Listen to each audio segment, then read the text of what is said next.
kitab suci Injil. Kalau di Quran kita kan juga sering membacakan Injil kan, kitab yang diberikan kepada Nabi Isa alaihissalam. Terus kalau ada kitab yang tulisannya Injil, nanti kan kita jadi bingung, apakah ini Injil yang diberikan kepada Nabi Isa alaihissalam? Nah, kalau ini orang-orang yang nulis ini, orang-orang yang tidak berada di Palestina, orang-orang yang berbahasa berbeda dengan narasumber, ibaratnya orang-orang yang tidak pernah ngopi bareng Yesus gitu, Pak. Bagian ini kiranya aslinya sebuah catatan di pinggir halaman, salah satu naskah terjemahan Latin yang kemudian disisipkan. Karenanya bagian ini pasti tidak asli. Tidak asli itu apa, Pak? Tiba-tiba ada seorang pemuda yang mengikuti kajian kita pada pagi hari ini bernama Ivan Dervanda, betul ya? Kita berjabat tangan, ya, ikuti.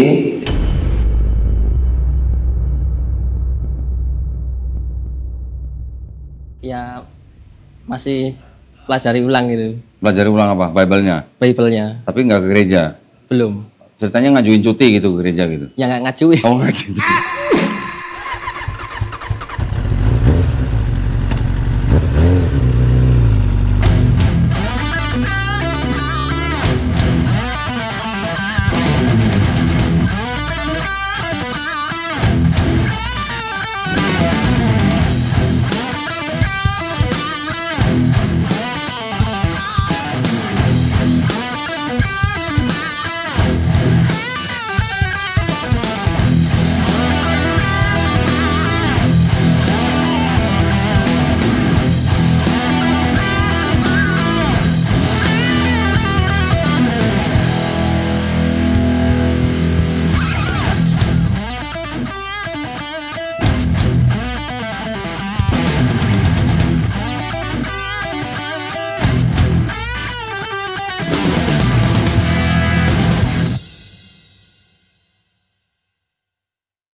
Bismillahirrahmanirrahim. Assalamualaikum warahmatullahi wabarakatuh.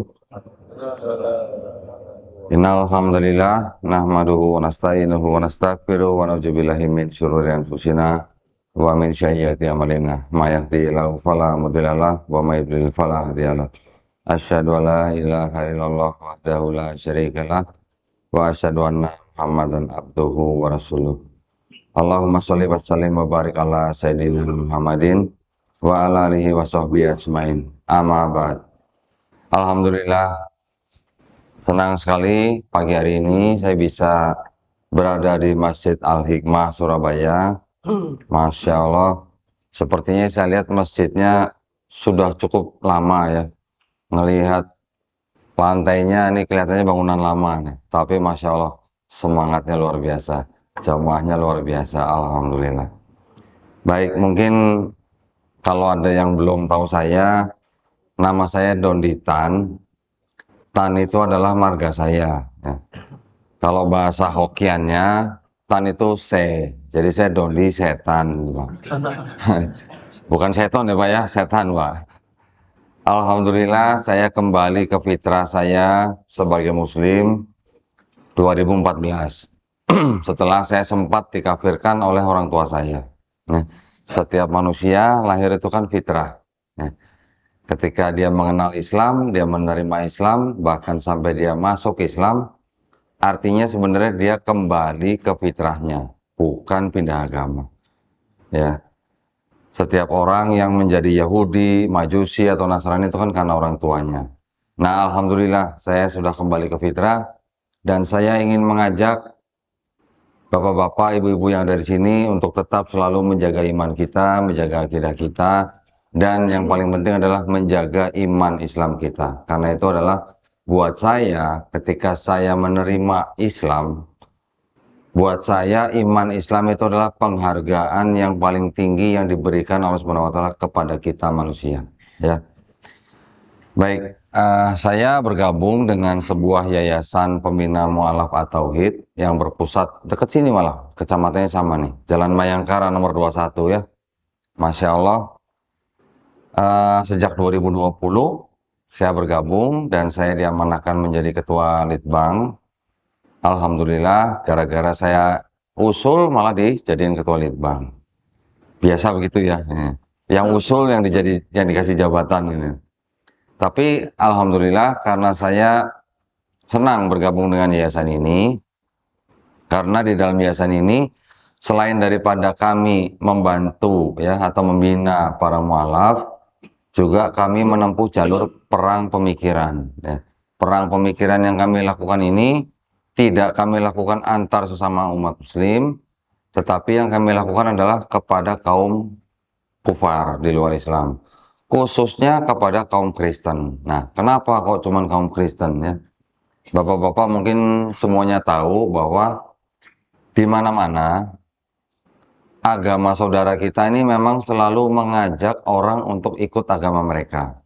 Ya, ada aturan, nggak ada aturan, biasanya mereka tetap melakukan. Kita juga melakukan hal yang sama, tetapi di dalam Islam kita mengenal yang namanya la ikraha fiddin, juga kita mengenal lakum dinukum waliyadin. Dan kalau ada aturan pemerintah yang melarang untuk mensiarkan agama kepada orang yang sudah beragama, yaitu keputusan bersama dua menteri, nomor 1 tahun 79, di dalam bab 3 pasal 4 jelas dikatakan bahwa dilarang mensiarkan agama kepada orang atau kelompok orang yang sudah beragama. Ya. Jadi kita umat Islam, dai-dai kita juga melakukan hal yang sama, mencari orang-orang yang belum beragama, khususnya di daerah-daerah terpencil. Ya. Bahkan ada daerah-daerah yang orang-orangnya masih belum mengenal peradaban, masih berpakaian seperti Tarsan, masih ada incest, boro-boro kenal Islam gitu ya. Itu ada beberapa yang memang kami Islamkan melalui beberapa lembaga, kami bawa ke Jakarta, kami bina mulai dari ngajarin bahasa Indonesia, ya. Mengajari bahasa Indonesia, mengajari berpakaian dan sebagainya. Hari pertama biasanya mereka nggak mau tidur di tempat tidur biasanya. Mereka kalau nggak nyari kolong mobil, nyari pohon. Ya, itu memang bagian daripada dakwah kita. Ya. Nah, alhamdulillah karena saya dijadikan ketua Litbang di dalam Yayasan Pembina Mualaf at-Tauhid, maka saya ditugaskan untuk berdebat dengan pemuka agama Kristen paling tidak 2 kali dalam setahun gitu. Tujuannya apa gitu ya? Tujuannya adalah tidak lain tidak bukan untuk memberikan edukasi kepada kaum muslimin dan juga kepada yang belum muslim tentang perbandingan kedua agama ini ya. Kami selalu menjunjung tinggi bahwa berdebat harus dengan cara yang paling baik ya, sesuai dengan arahan atau perintah Allah Subhanahu wa taala di dalam Quran. Jadi kami tidak sembarangan berdebat, kami tidak sembarangan melakukan dialog dengan pemuka agama Kristen, tapi kami menyediakan tempat yang baik, kami menyediakan transportasi buat mereka, bahkan kami berikan akomodasi dan lain sebagainya yang baik untuk mereka. Tujuannya nanti setelah selesai debat, yang menonton atau bahkan yang hadir bisa menilai. Yang muslim tambah kuat imannya, tambah kuat akidahnya. Mudah-mudahan yang belum muslim, ya tahu sendirilah ya. Saya tidak pernah berusaha untuk memuslimkan siapa-siapa, tetapi alhamdulillah dari hasil debat-debat yang sudah kami lakukan, sekarang hampir tiap hari di kantor saya menerima tamu ya. Entah itu dari kalangan Kristen, entah itu dari kalangan Islam. Kalau yang Kristen biasanya mereka mau berdiskusi, konfirmasi, pengen tahu sendiri kitabnya gitu ya, membanding-bandingkan sendiri kitabnya.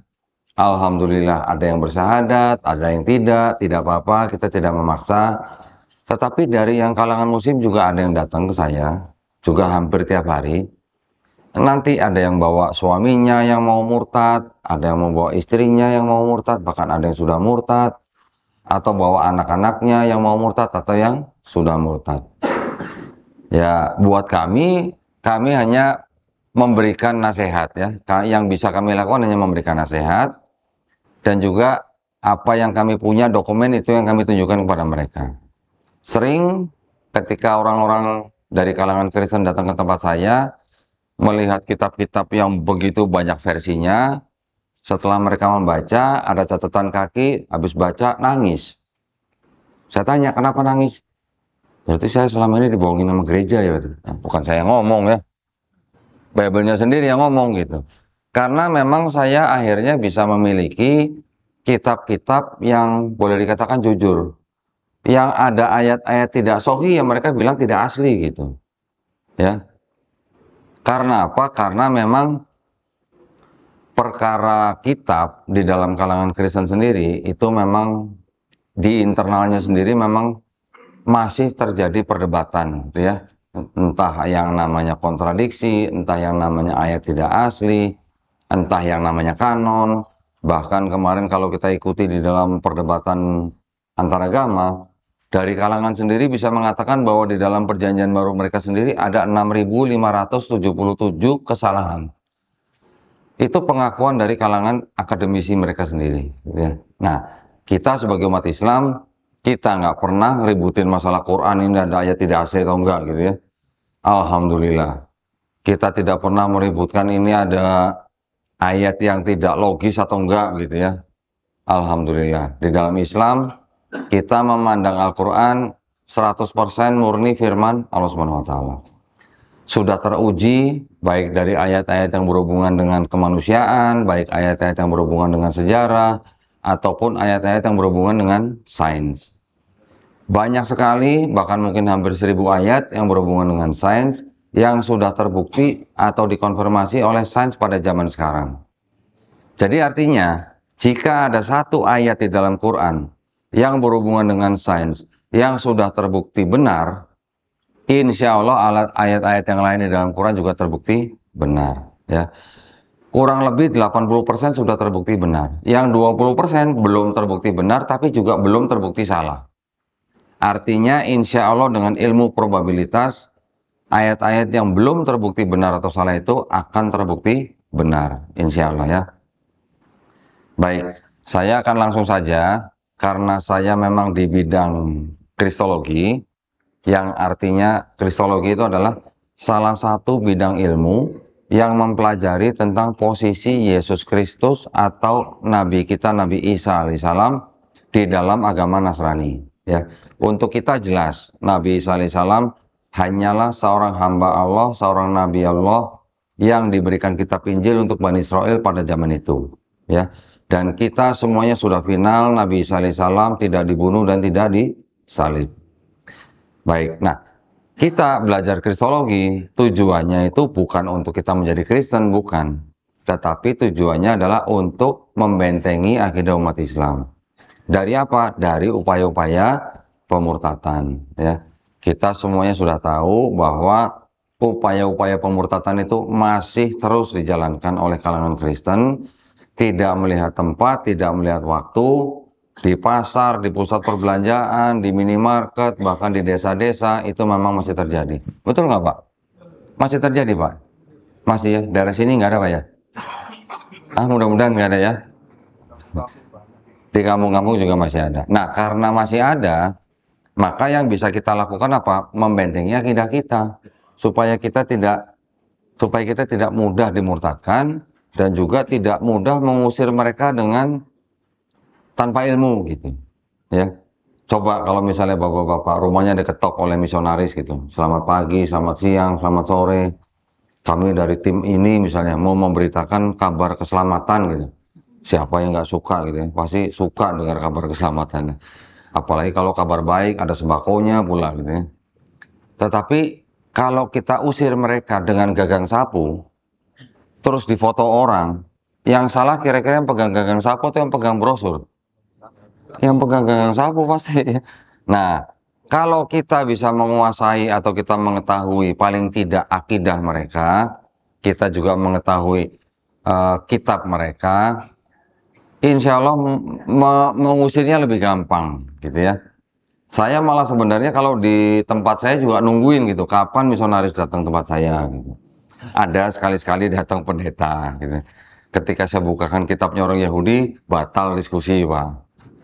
Karena dia tahu di dalam kitab Yahudi itu ada catatan-catatan kaki yang membantah seluruh klaim daripada Kristen.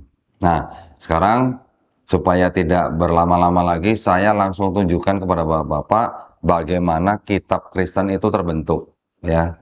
Nah, jadi saya kemana-mana bawa koper buku nih. Udah kayak tukang buku nih.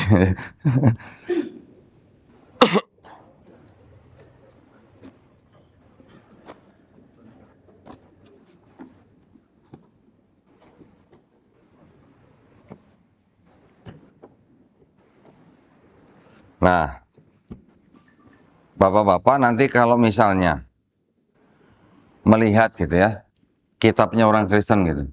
Seperti ini nih, Pak. Ada yang pernah lihat, Pak? Ada ya? Ini ada tulisannya apa, Pak? Alkitab, ya, Pak ya.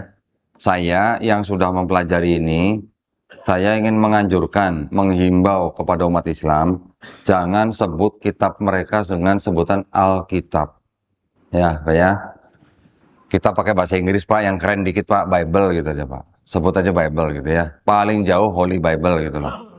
Kenapa? Karena Al-Quran kita ternyata juga punya nama lain Alkitab. Betul? Lah kalau kitab kita juga namanya Alkitab, terus kalau kita sebut kitab orang Alkitab gimana? Bisa bingung gitu ya nanti ya. Ada satu lagi yang begini, Pak. Ini juga kitabnya orang Kristen nih. Ya. Tulisannya gini, Pak. Kitab suci Injil. Kalau di Quran kita kan juga sering membacakan Injil kan, kitab yang diberikan kepada Nabi Isa alaihissalam. Terus kalau ada kitab yang tulisannya Injil, nanti kan kita jadi bingung, apakah ini Injil yang diberikan kepada Nabi Isa alaihissalam? Betul nggak? Nah, nanti yang di sini juga ada istilah apa? Taurat. Ya, kita juga di Quran sering membaca Taurat, Zabur, Injil. Nanti di sini ada kitab namanya Mazmur. Mazmur itu yang kita kenal dengan sebutan Zabur. Nah, jadi kalau yang ingin saya sampaikan kepada Bapak di sini, yang disebut dengan Taurat, Zabur, Injil, yang disebut di dalam Quran, itu adalah wahyu-wahyu yang disampaikan atau diturunkan Allah SWT kepada Nabi dan Rasulnya untuk Bani Israel pada zaman itu. Setuju, Pak? Setuju ya? Alhamdulillah. Berarti kalau namanya wahyu bentuknya seperti apa, Pak? Wahyu. Wahyu bentuknya gimana? Kalau kita ngopi gitu di kafe gitu ya, atau kita lagi menyendiri minum kopi gitu, kita dapatnya wahyu atau ilham, Pak? Ilham. Kalau wahyu konotasinya ke nabi gitu ya. Wahyu itu adalah pesan atau pengetahuan yang langsung diterima oleh sang nabi, ya kan? Yang langsung masuk dalam kolbu nabi, tiba-tiba dia sudah tahu aja. Entah itu melalui mimpi, entah itu disampaikan oleh malaikat Jibril alaihissalam gitu. Itu adalah penyampaian wahyu atau penurunan wahyu dari Allah Subhanahu wa taala. Ketika wahyu itu disampaikan kepada suatu kaum atau bani tertentu, ya wahyu itu sudah tersampaikan. Apakah harus dalam bentuk buku seperti ini? Tidak. Jadi kalau kata kitab di dalam Quran, kitab Taurat, kitab Zabur, kitab Injil, belum tentu artinya harus berbentuk mushaf gitu ya. Yang namanya kitab di dalam bahasa Arab, apalagi konteksnya di dalam Quran, itu artinya kitab bisa berupa apa? Wahyu yang dibukukan, tetapi juga bisa berupa hukum, ketetapan, perintah, aturan dari Allah Subhanahu wa taala kepada suatu kaum atau bani tertentu. Ya. Contoh misalnya, kita lihat ayat di dalam Quran surat Maryam ayat ke-30 ketika Nabi Isa alaihissalam berkata membela ibunya ketika Nabi Isa alaihissalam masih bayi di dalam buayan ibunya. Nabi Isa alaihissalam mengatakan bahwa aku ini adalah hamba Allah dan aku diberikan kitab Injil.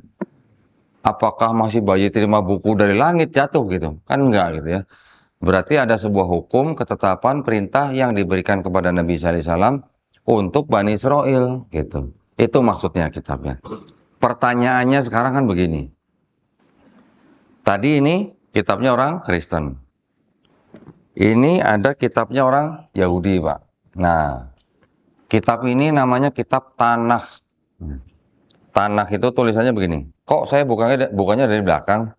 Karena memang ini ditulis dalam bahasa Ibrani yang sama-sama seperti bahasa Arab ditulis dari kanan ke kiri, gitu ya. Namanya kitab Tanakh. Tanakh ini singkatan Torah, Nevi'im, Ketuvim, gitu ya. Torah itu 5 kitab Musa, Kejadian, Keluaran, Imamat, Bilangan, Ulangan. Nggak usah dihafalin, Pak. Ya. Nggak perlu, Pak.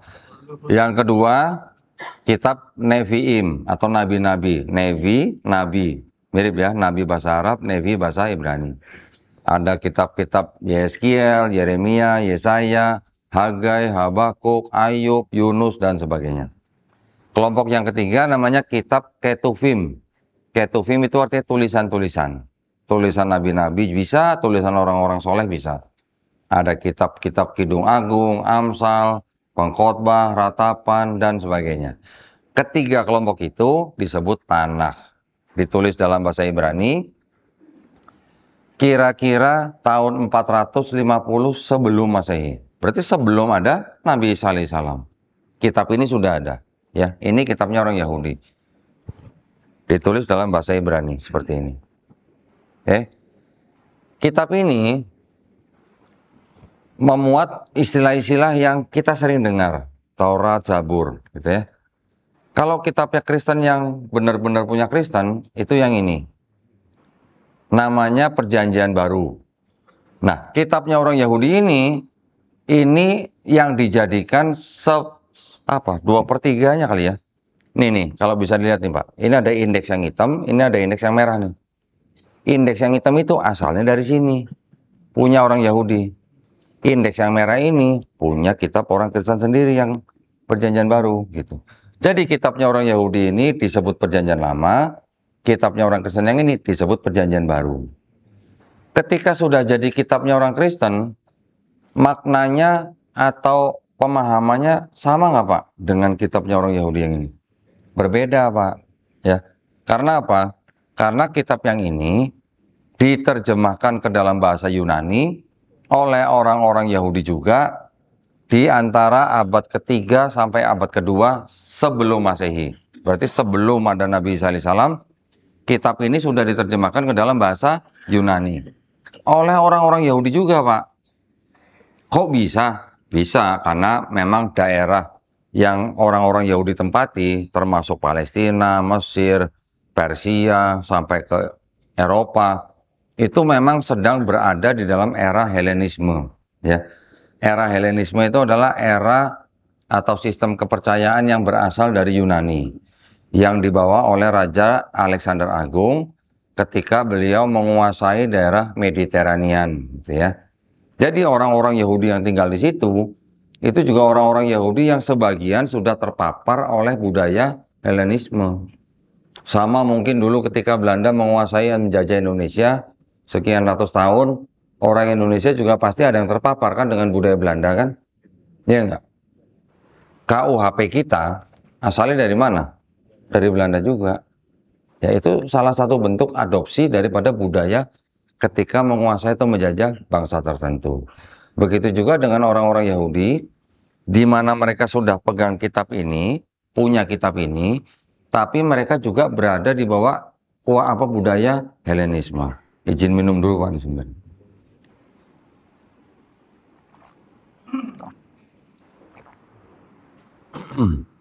Nah, karena ada budaya Helenisme, di mana orang-orang Yunani itu percaya bahwa ada dewa yang paling tinggi, di bawahnya ada dewa-dewa yang lebih rendah gitu, dan dewa-dewa itu bisa punya anak dari manusia gitu. Ada yang tahu Pak dewa Zeus? Enggak ada yang tahu? Hah? Kalau Hercules tahu Pak? Hercules itu anaknya dewa Zeus Pak gitu. Ya, kalau Hercules itu anaknya dewa Zeus, ibunya manusia, bapaknya dewa, ibunya manusia gitu. Nanti ada lagi dewa Perseus, gitu. Itu juga anaknya Zeus. Nanti ada lagi Dewi Helen, itu juga anaknya dewa Zeus. Ada lagi Hermes. Kalau ibu-ibu mungkin taunya Hermes itu merek tas gitu kali ya. Hermes juga anaknya dewa Zeus. Gitu. Sistem kepercayaan seperti itu sebagian diadopsi oleh Kristen. Di Kristen kan juga mereka mengatakan bahwa Yesus anak Tuhan atau anak Allah tulisannya gitu ya. Saya nyebutnya Allah ya karena mereka tulisannya di sini nggak pakai tasdid Pak, jadi saya bacanya Allah. Kalau pakai tasdid baru Allah gitu Pak ya. Nah, mereka mengatakan Yesus adalah anak Allah karena dilahirkan dari seorang perawan yang boleh dikatakan apa? Dijadikan hamil oleh Roh Kudus. Roh Kudus buat mereka kan juga Tuhan, gitu kan? Roh Kudus juga Tuhan selain daripada Bapa Tuhan Yang Maha Esa ini dengan Yesus dan Roh Kudus. Makanya mereka mengenal kepercayaan apa? Trinitas. Jadi Bapa itu Tuhan, Putra itu Tuhan, Roh Kudus itu Tuhan. Tapi bukan tiga Tuhan, tapi satu Tuhan. Gitu. Kira-kira paham nggak? Oh, bingung. Lanjut lagi. Bapa itu Maha Kuasa, Yesus Maha Kuasa, Roh Kudus Maha Kuasa. Tapi bukan tiga Maha Kuasa, tapi satu Maha Kuasa, Pak. Hah? Cari bodrek aja Pak mendingan, Pak.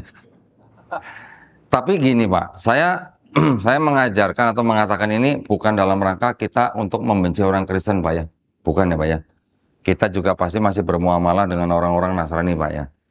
Bukan berarti kita mengolok-olok loh. Bukan berarti saya mengajak Bapak untuk membenci, bukan. Tetapi maksud saya, paham seperti itu yang mereka percayai, itu adalah paham-paham yang diambil dari penganut bangsa-bangsa sebelumnya. Penganut-penganut agama misteri gitu, Pak. Ya.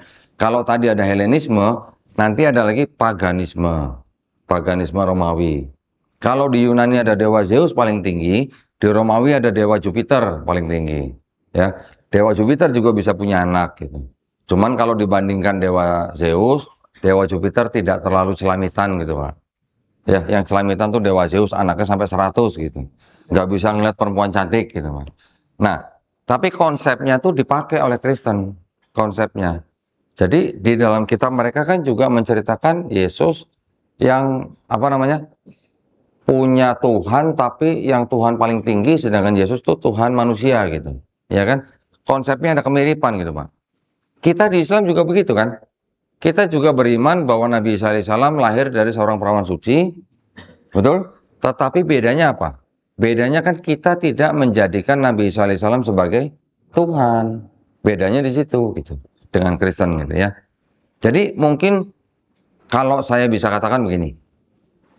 Ketika Allah Subhanahu wa taala mengutus seorang nabi kepada sebuah kaum, otomatis kan nabi ini pasti dipersenjatai dengan kekuatan, ya kan?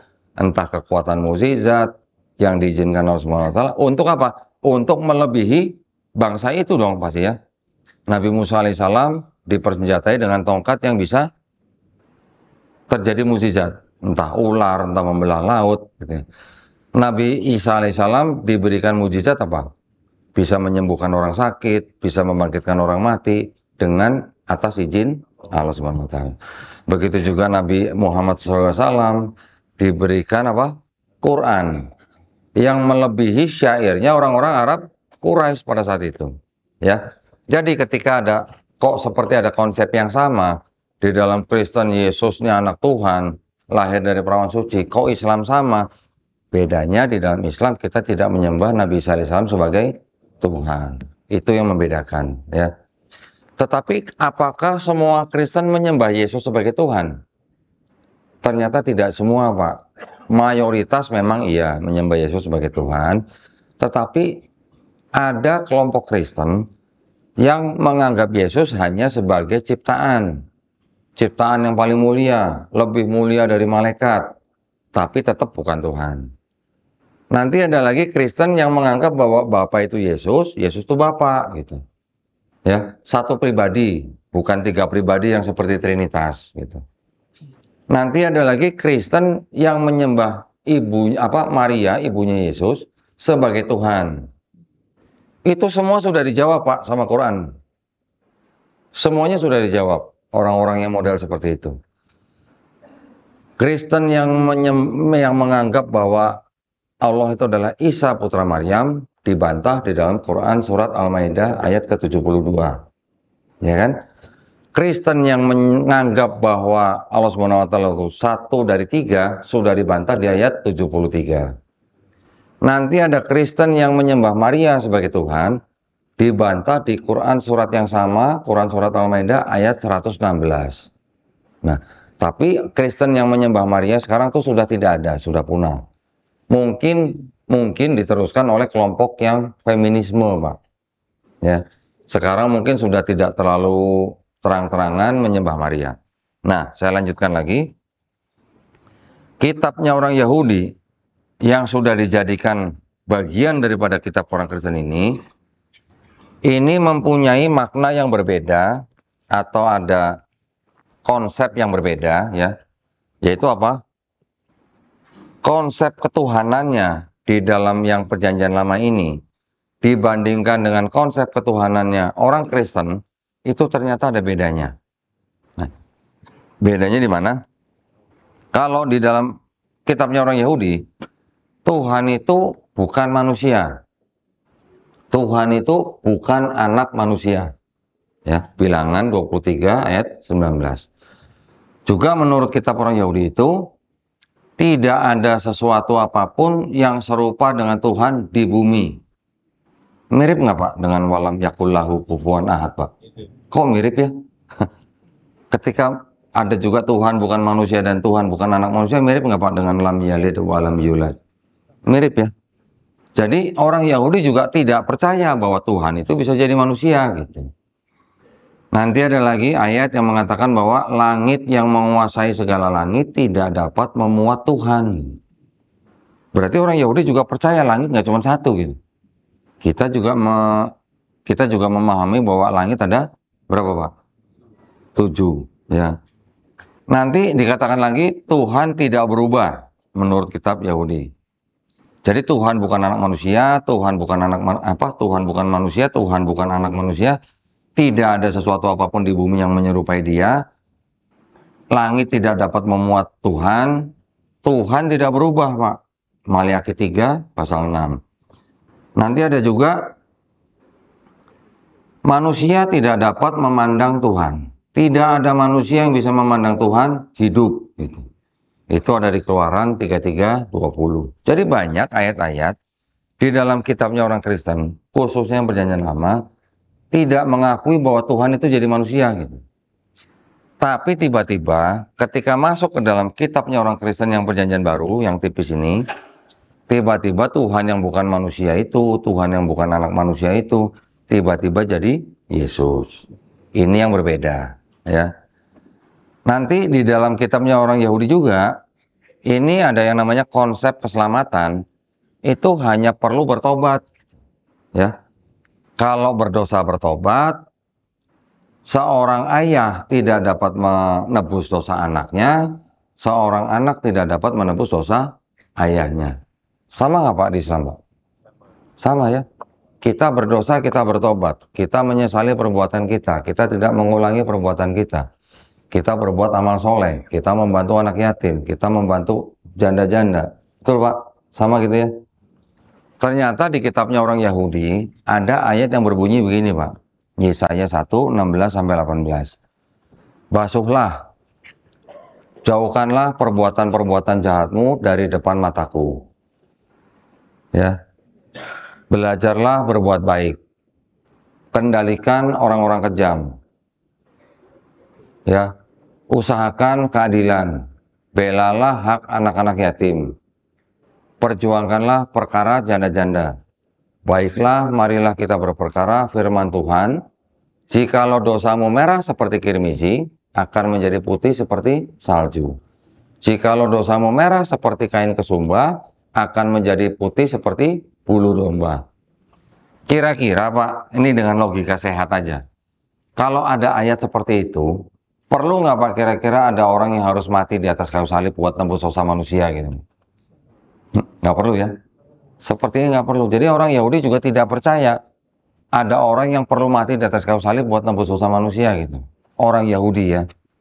Loh Kristen kan juga Yahudi. Iya betul, Kristen Yahudi juga. Tapi Kristen Yahudi itu adalah Yahudi-Yahudi yang sudah terpapar dengan ajaran Helenisme dan paganisme. Gitu ya. Nanti ada lagi di dalam kitabnya orang Yahudi yang ini dikatakan bahwa seorang ayah tidak dapat menanggung dosa anaknya, seorang anak tidak dapat menanggung dosa ayahnya. Tiba-tiba di dalam kitabnya orang Kristen, Keselamatannya begini, Pak. Kalau kalian tidak percaya Yesus itu adalah Tuhan dan Juru Selamat yang sudah mati di atas kayu salib untuk menebus dosa kalian, kalian tidak akan selamat. Kan beda, gitu ya. Beda kan? Nah, yang di perjanjian baru ini ajaran siapa gitu? Apakah ajaran Yesus? Ternyata bukan, Pak. Kalau kita baca kitab-kitab yang bercerita tentang Yesus di dalam 4 kitab yang namanya Gospel, ya, ada Matius, Markus, Lukas, Yohanes. Yesus ternyata tidak pernah mengajarkan Kristen. Yesus ternyata tidak pernah mengajarkan kekristenan gitu, Pak. Yang diajarkan Yesus ternyata sama dengan yang diajarkan Nabi Musa di dalam Perjanjian Lama. Ya. Karena Yesus mengatakan apa? Jangan kamu menyangka, kalian bangsa Israel, bahwa aku datang untuk meniadakan hukum Taurat. Aku datang bukan untuk meniadakan hukum Taurat, tapi untuk menggenapinya. Berarti kalau begitu kan masih berlaku hukum Tauratnya pada zaman Yesus, ya. Tetapi ketika masuk ke dalam surat-surat yang disebut atau ditulis oleh Paulus, pernah dengar Pak Paulus? Hah, pernah ya? Oh, roti. Oh.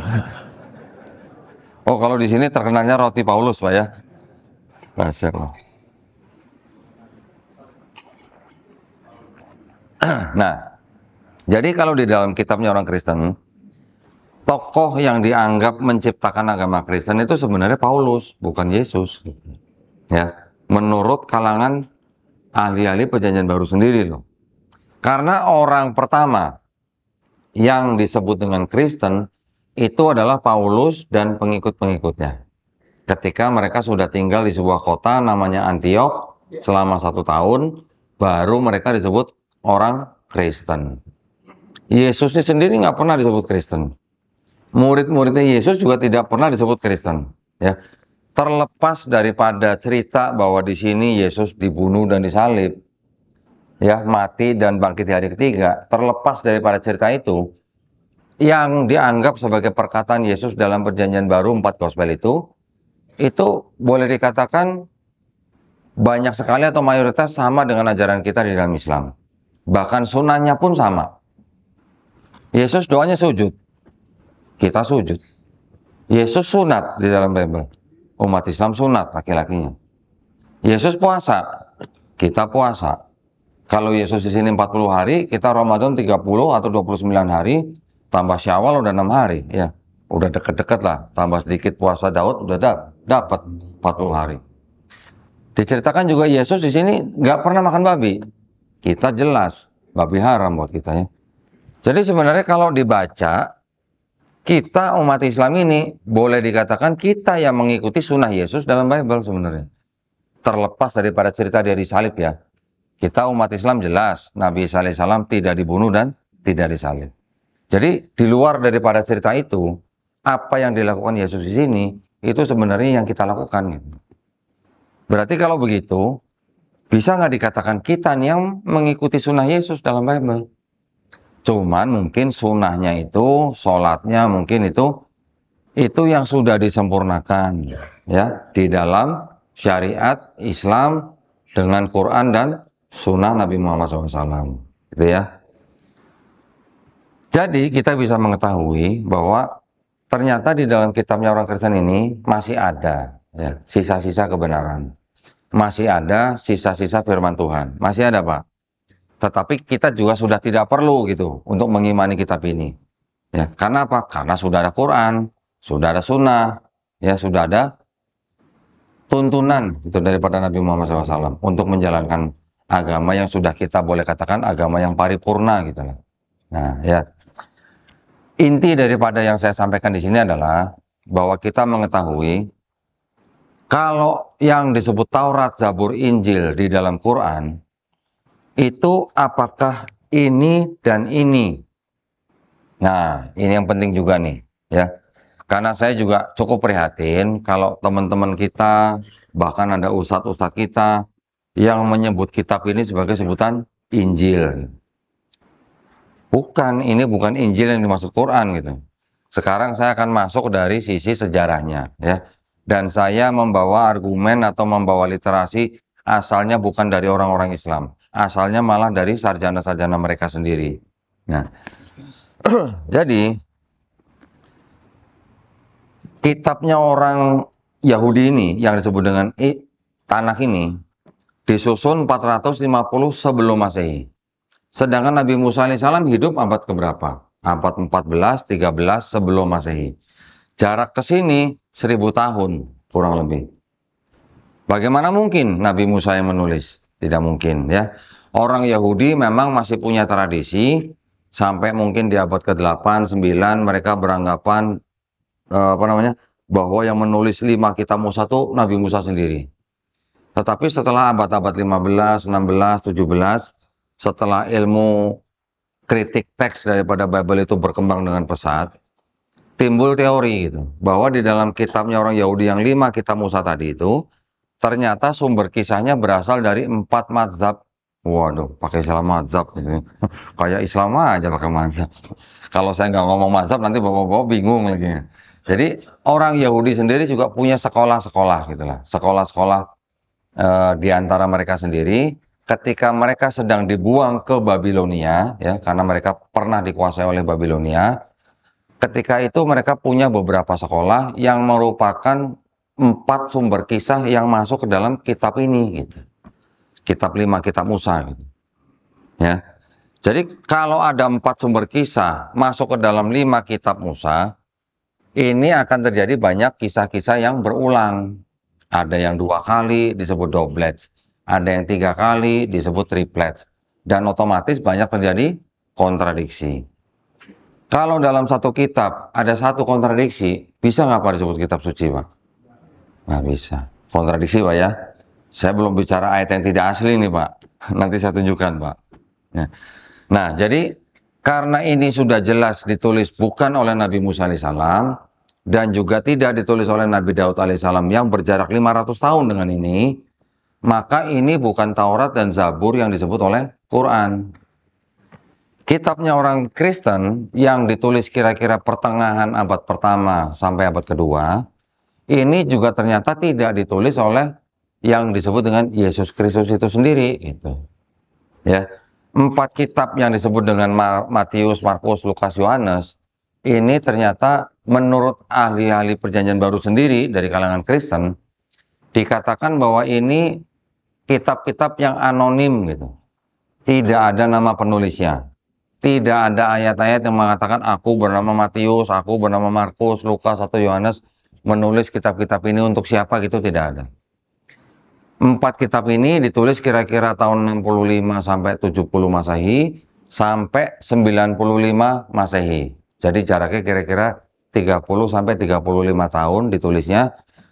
Kurang lebih 30 sampai 35 tahun juga setelah Yesus diangkat gitu.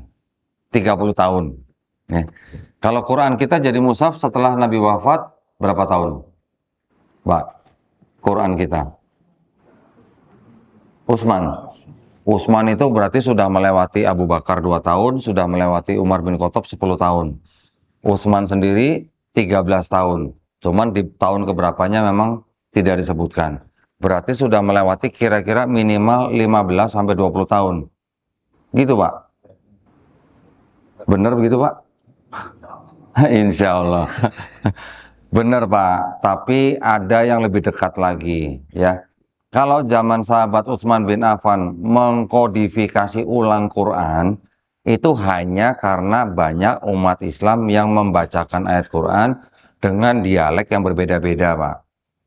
Tapi yang pertama kali, itu zaman sahabat Abu Bakar. Abu Bakar, Pak, tidak sampai 2 tahun, Pak, mushaf Quran sudah jadi. Tidak sampai 2 tahun. Jadi artinya apa? Orang-orang yang menulis, orang-orang yang menyusun, orang-orang yang menghafalkan, itu adalah orang-orang yang pernah ketemu langsung dengan narasumber. Orang-orang yang pernah istilahnya perang bareng Nabi, jalan bareng Nabi, safar bareng Nabi, bahkan istilahnya pernah ngopi bareng Nabi gitu. Nah, kalau ini orang-orang yang nulis ini, orang-orang yang tidak berada di Palestina, orang-orang yang berbahasa berbeda dengan narasumber, ibaratnya orang-orang yang tidak pernah ngopi bareng Yesus gitu, Pak. Loh, itu bisa dipastikan. Yang memastikan malah orang-orang dari kalangan Kristen sendiri gitu. Bukan dari kalangan umat Islam yang mengatakan itu. Karena apa? Karena sarjana-sarjana Perjanjian Baru berani mengatakan yang menulis 4 kitab gospel itu, Matius, Markus, Lukas, Yohanes, itu pertama apa? Bukan saksi mata langsung. Bukan orang-orang yang mengenal saksi mata langsung. Ya. Jadi dari 4 gospel, ternyata sumbernya juga yang Matius dan Lukas menyadur dari Markus. Yang Markus menyadur dari tulisan Homer. Ada yang pernah dengar Homer, Pak? Belum. Penulis Yunani. Yang menulis kisah tentang kota Trojan. Pernah dengar, Pak? Trojan? Kalau Trojan baru tahu ya. Yang nulis namanya Homer, Pak. Kisah Trojan itu ditulis kira-kira 700 tahun sebelum Nabi Isa alaihissalam. Bayangin, hampir 1000 tahun. Yang tadi Markus ternyata menyadur dari tulisannya Homer.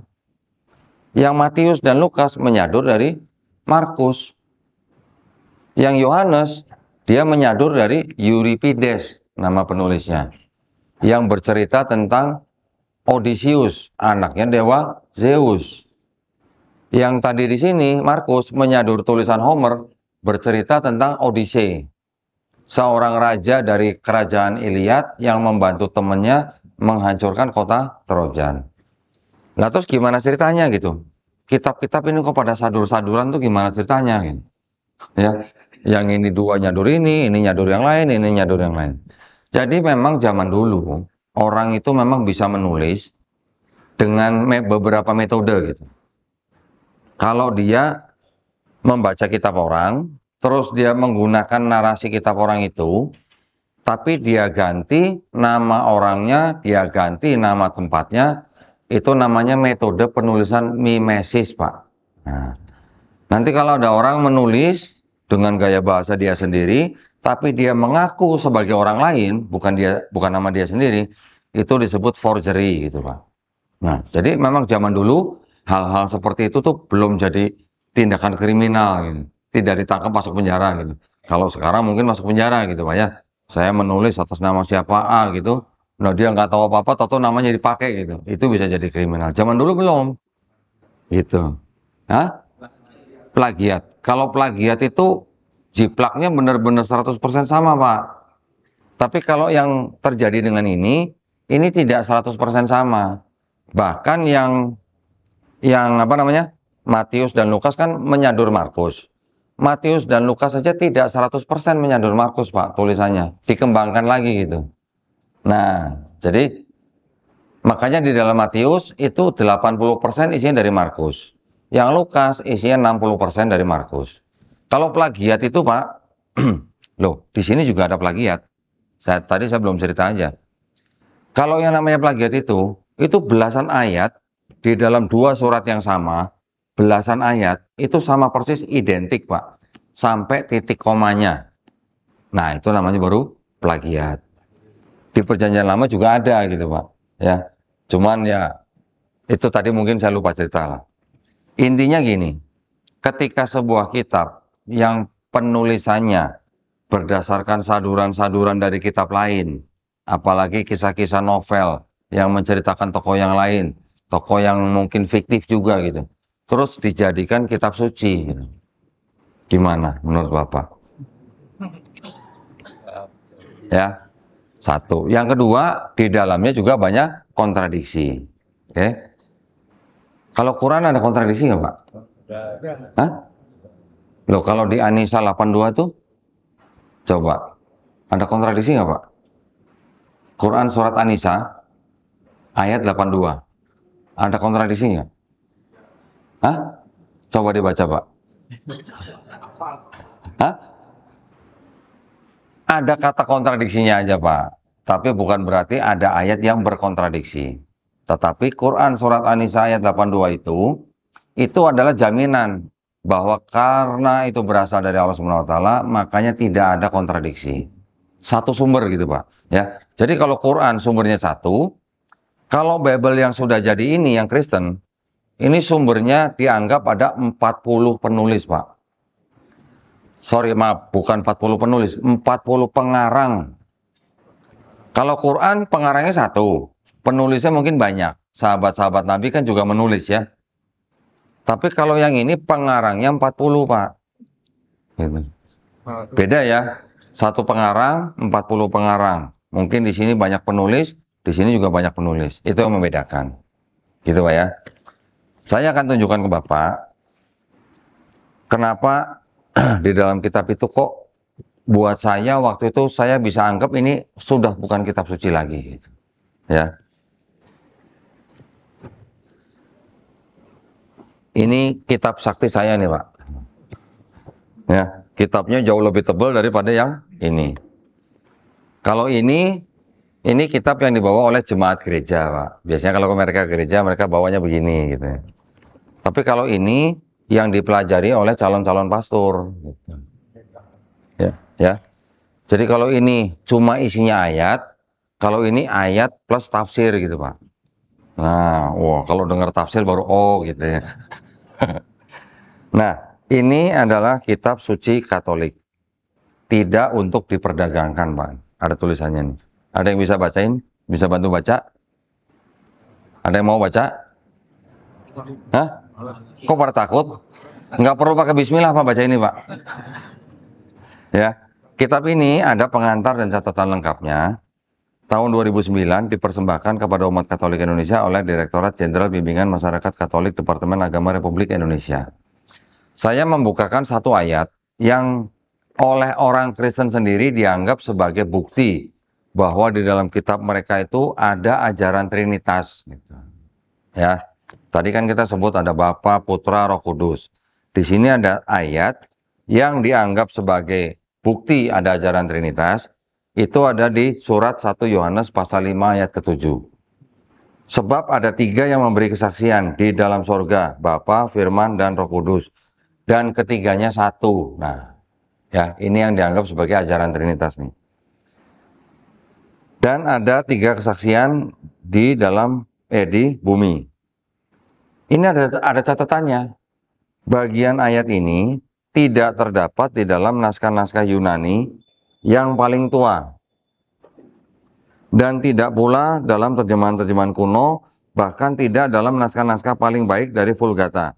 Bagian ini kiranya aslinya sebuah catatan di pinggir halaman, salah satu naskah terjemahan Latin, yang kemudian disisipkan. Ada tulisannya Pak, disisipkan. Disisipkan ke dalam naskah-naskah oleh penyalin dan akhirnya bahkan disisipkan ke dalam beberapa naskah Yunani. Karenanya bagian ini pasti tidak asli. Saya ulang nih Pak ya. Karenanya bagian ini pasti tidak asli. Tidak asli itu apa Pak? Ya Bapak yang ngomong, bukan saya. Bagaimana ceritanya gitu? Kalau ada sebuah kitab yang disebut dengan kitab suci, ada ayat yang dikatakan pasti tidak asli. Kalau ayat itu tidak ada Pak, tidak ada ajaran Trinitas dalam kitab ini. Ya. Dan ayat yang tadi ada ayat tidak aslinya itu baru salah satu dari sekian banyak. Saya bacakan yang itu karena itu yang dianggap sebagai ajaran Trinitas gitu. Nah, kalau kita sudah tahu di dalam kitab mereka isinya seperti ini, terus kita juga sudah tahu akidahnya mereka bagaimana tadi ya, ada perbedaan antara Yahudi dan Kristen. Kan kalau kita ketemu orang Nasrani kan enak jadi ngomongnya. Dan kita bisa buktikan karena ada kitabnya gitu. Ya memang ini nggak mudah ini nyari ini Pak. Saya setengah mati nih Pak nyari ini. Susah ini. Kemarin ada yang mau jual 15 juta segini. Belum lagi kalau yang cetakan yang lebih lama. Saya untung nggak bawa. Ada yang minta sampai 50 juta, 60 juta. Satu kitab begini Pak. Tapi ya memang dalamnya memang pedes gitu Pak ya tadi. Karenanya ayat ini pasti tidak asli. Gitu. Jujur Pak ya. Kalau dikatakan jujur gitu di kitab nih. Ya tapi memang ya memang buat mereka nggak penting gitu. Ayat itu asli nggak asli itu nggak penting buat mereka. Yang penting buat mereka apa? Mereka beriman kepada Yesus gitu. Udah gitu aja. Mereka kebanyakan pakai perasaan gitu Pak.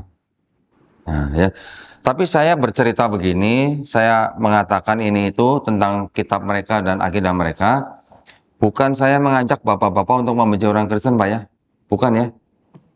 Saudara saya juga masih banyak orang Kristen Pak. Keluarga besar saya juga masih banyak Kristen. Bukan berarti kita harus membenci orang Kristen, bukan. Silakan mereka mau menyembah manusia, mau menyembah kompor, silakan. Itu hak mereka gitu ya.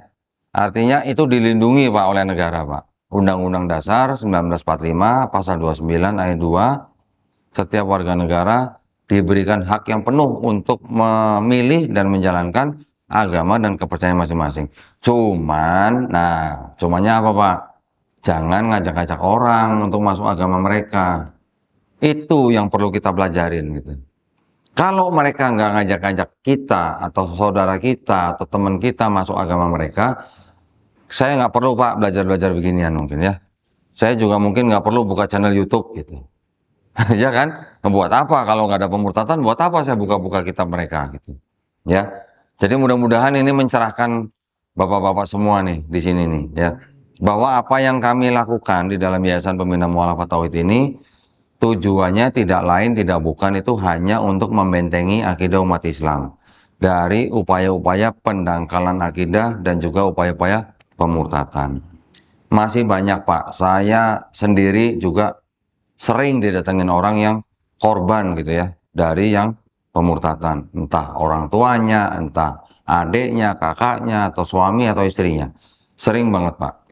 Ketika datang ke tempat saya perlihatkan kitab-kitab seperti ini, ada yang kembali, ada yang tidak. Kita nggak pernah maksa. Hidayah hanya milik Allah Subhanahu Wa Taala. Bahkan tim kita sendiri ada di sini nih yang pegang kamera nih. Kampungnya di Ciranjang, ya. Ibunya seorang Kristen taat beserta ayahnya. Suatu saat nonton video saya, terus minta ketemu saya. Akhirnya ketemu, saya ke rumahnya, ke rumah orang tuanya. Sampai di rumahnya kita ngobrol. Saya cuma pakai ini aja. Saya kasih tahu 1, 2, 3 ayat. Selama 1 jam akhirnya ibunya mengakui bahwa Yesus bukan Tuhan. Tapi ketika saya ajak masuk ke Islam untuk bersyahadat, kata ibunya apa? Nanti dulu ya. Kalau saya masuk Islam sekarang, saudara saya begini. Gitu. Jadi dia lebih takut saudaranya daripada keselamatannya gitu. Ya, loh. Tapi kan kita nggak boleh maksa Pak. Ya nggak apa-apa gitu ya. Hari Jumat saya ngobrol sama ibunya Erik. Hari Selasa minggu depannya saya dikabari Erik, ibunya sudah meninggal. Hidayah bukan punya kita. Hidayah milik Allah Subhanahu Wa Taala. Ya. Walaupun sudah meyakini, tapi karena urusan keluarga, urusan saudara-saudaranya yang takut dibully dan sebagainya, tidak berani masuk Islam.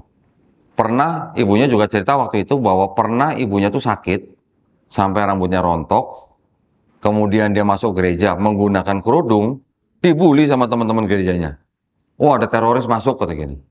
Sampai begitunya coba, ya. Jadi memang agama Islam itu memang masih dipandang negatif oleh sebagian orang-orang Kristen. Tidak semua ya, tapi masih sebagian.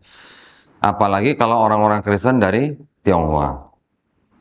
Masih ada pikiran-pikiran begini untuk anak-anaknya ya. Kalian anak-anaknya nih mau masuk agama apapun silakan, asal jangan Islam. Masih ada yang begitu Pak. Bahkan ada yang melarang anak-anaknya masuk masjid.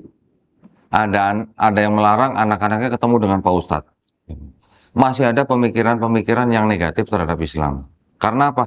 Karena dari proses dulu penjajah Belanda. Karena ada Divide et Impera yang mengadu domba, kelompok-kelompok kelas-kelas yang dibuat oleh Belanda itu diadu domba. Gitu. Belanda dulu membagi beberapa kelas gitu. Kelas 1 orang Eropa, kelas 2 orang Asia Timur jauh, gitu. Kelas 3 kelas Bumi Putra. Gitu. Nah yang kelas 2 ini ada Cina, Arab, India yang dipisahkan, yang diadu domba dengan Bumi Putra. Itu yang menjadikan sebagian dari orang tua kami masih punya pemikiran jelek terhadap Islam dan Bumi Putra. Nah, itu yang harus kita luruskan, Pak. Ya, generasi muda kita yang harus banyak belajar, kita juga yang harus banyak memberikan pencerahan kepada orang tua kita, termasuk saya, bahwa anggapan seperti itu adalah sebuah miskonsepsi. Begitu juga terhadap Islam. Islam disebut teroris lah, Islam disebut menindas wanita lah, dan sebagainya. Bapak-bapak yang tidak berkecimpung di dalam dunia apologetika atau dunia perdebatan, mungkin kurang begitu tahu gitu. tuduhan apa saja yang dituduhkan kepada kita dan Nabi. Hinaan dan hujatan apa yang kita terima dari mereka, gitu ya. Itu udah hampir tiap hari, Pak. Itu makanan kita sehari-hari, Pak. Nabi dihujat, agama kita dicela, dinista. Tapi ya, alhamdulillah, kami juga tidak diem-diem semua gitu, Pak. Ya, ketika ada orang dari kalangan mereka yang menghina agama Islam, yang menghujat atau menista Rasulullah, atau bahkan yang menista Allah Subhanahu wa taala, kita nggak diem. Kita download videonya, kita kirim ke Polda di mana dia tinggal. Tahu-tahu ditangkap aja, Pak. Ya, tahu-tahu masuk penjara aja. Kita nggak lapor, yang lapor malah dari Polda sendiri. Sudah kejadian di Kota Malang. Yang ngambil dari Polda Jawa Timur.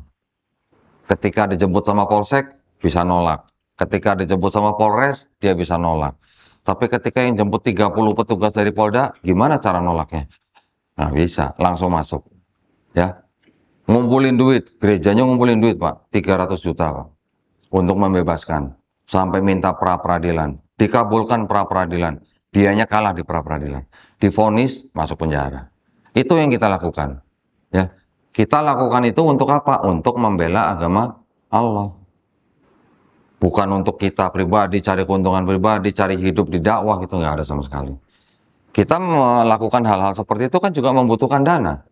Dananya dari mana? Ya dari jemaat, dari umat gitu. Ya. Dari umat yang berdonasi kepada kita gunakan selain untuk membina para mualaf, juga kita gunakan untuk menegakkan agama Allah. Ya, itu saja. Terima kasih ya atas perhatiannya. Mudah-mudahan jangan sampai pada ngantuk semua ini. Ya. Apa? Mau tanya? Tanyanya nanti setelah saya tutup dulu, nanti baru dikasih kesempatan bertanya ya. Ya, mari kita sama-sama berdoa. Mudah-mudahan kita semuanya dijadikan golongan manusia yang mengikuti apa yang sudah diturunkan Allah Subhanahu wa taala melalui Rasulnya, ya. Dan juga insya Allah kita semua dijadikan golongan manusia yang menyaksikan keesaan Allah Subhanahu wa taala, ya. Juga kita berdoa sama-sama untuk dijauhkan dan diselamatkan dari api dan asap neraka. Ya, kita tutup dengan doa kafaratul majelis. Subhanakallahumma wa bihamdika asyhadu an la ilaha illa anta astaghfiruka wa atubu ilaik. Akhir kata, wabillahi taufiq wal hidayah. Wassalamualaikum warahmatullahi wabarakatuh. Saya kembalikan ke tim saya. Silakan. Tadi Bapak ini dulu tadi ini, ya.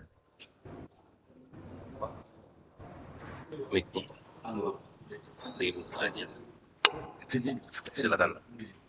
Assalamualaikum warahmatullahi wabarakatuh. Waalaikumsalam warahmatullahi wabarakatuh. Ada dua pertanyaan, Ustaz. Mohon maaf. Yeah. Alkitab yang beredar sekarang ini saja, itu masih ada perjanjian lama dan perjanjian baru. Di perjanjian lama itu kan di Imamat 11, itu kan babi haram. Ya. Tapi kenapa orang Kristen sekarang masih menghalalkan itu? Itu yang satu. Yang kedua, mereka yakin bahwa Yesus itu sunat. Loh, kenapa orang Kristen nggak mau sunat? Mohon maaf, Saudara. Ya, itu yang apa namanya? Yang tadi saya coba jelaskan. Gini, Pak. Di dalam perjanjian lama berlakulah hukum Taurat.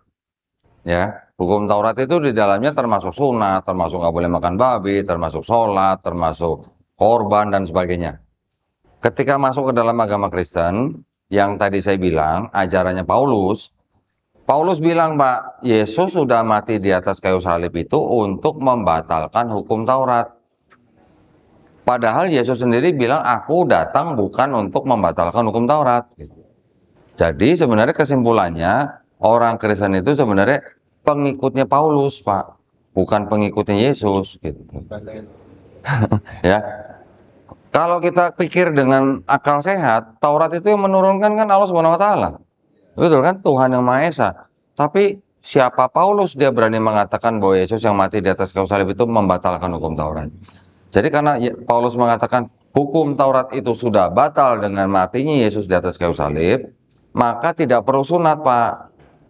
Maka makanan juga semuanya halal gitu. Ini ajaran Paulus, bukan ajaran Yesus. Gitu ya, Pak ya? yang masih mempercayai ajaran itu sampai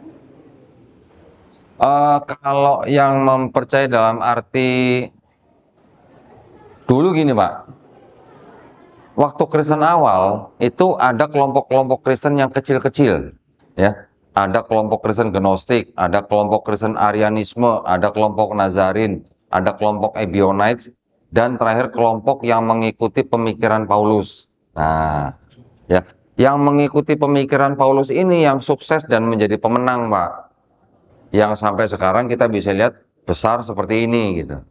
Yang mengikuti pemikiran Paulus ini yang dianggap, bukan dianggap, ini yang digandeng atau dikolaborasi sama Kekaisaran Romawi pada saat itu, gitu, ya. Sedangkan kelompok-kelompok yang lainnya kecil-kecil ini akhirnya musnah dengan sendirinya.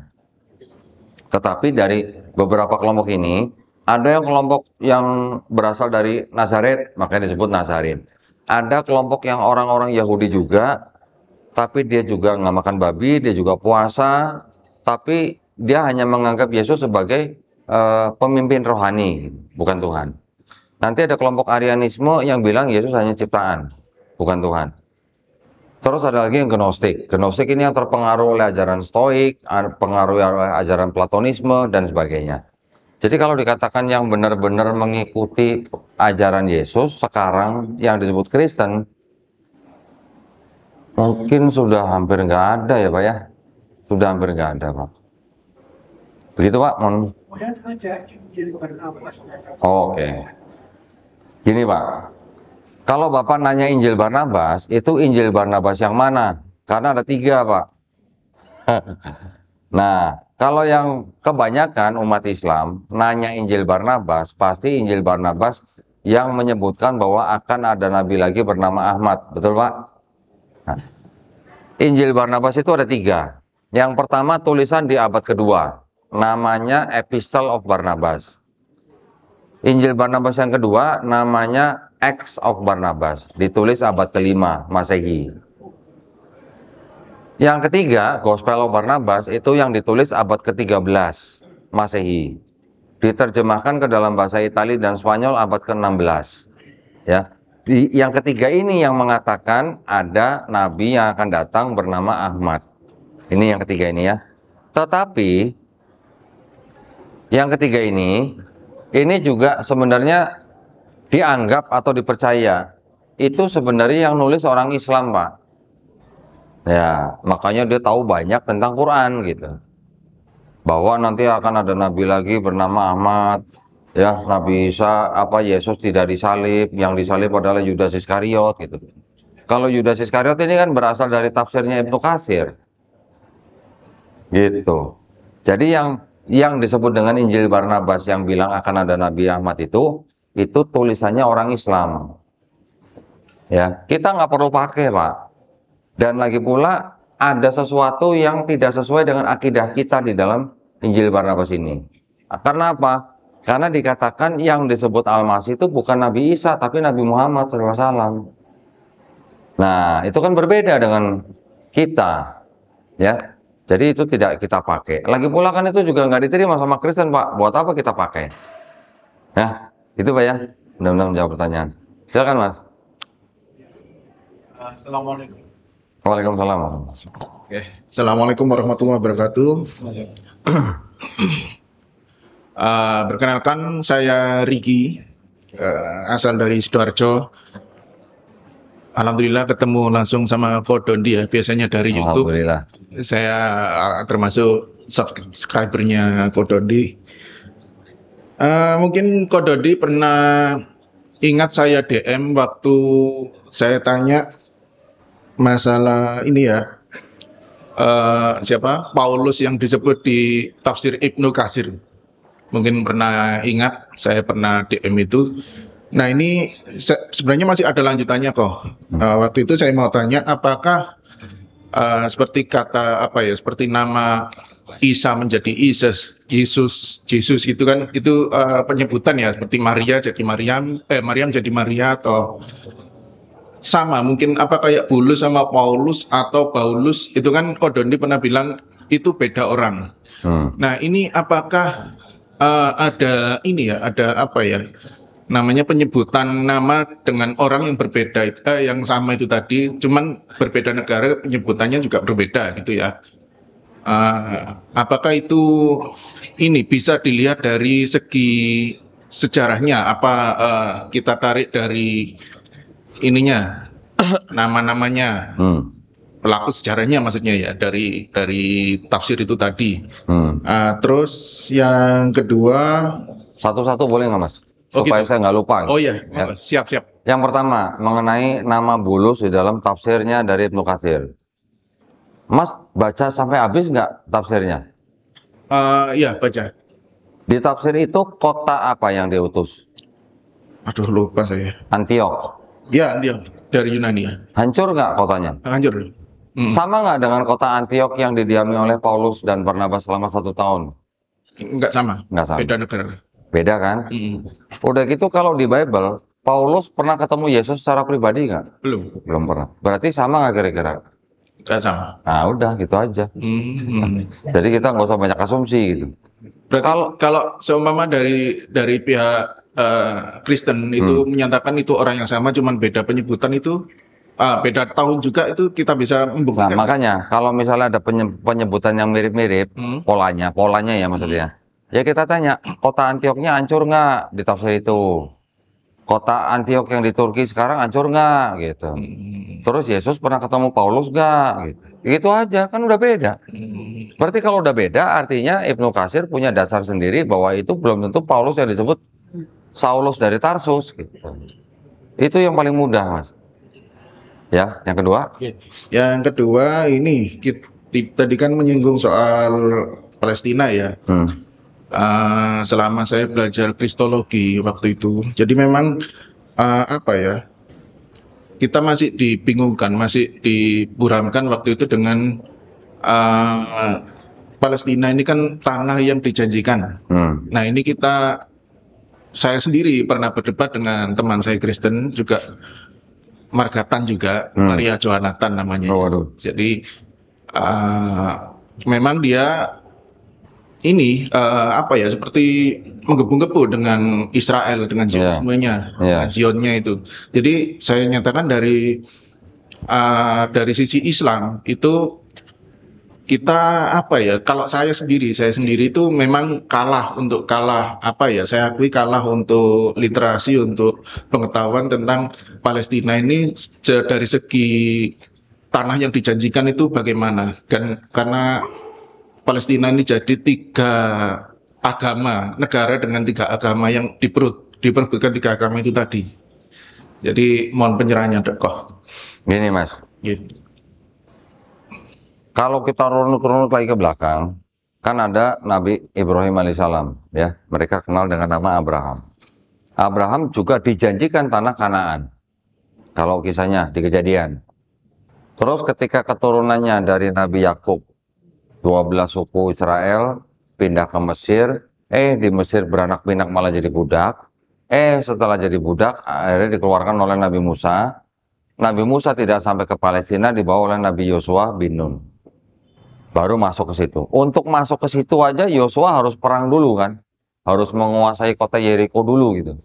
Berarti sebelumnya sudah ada yang tinggal di situ kan.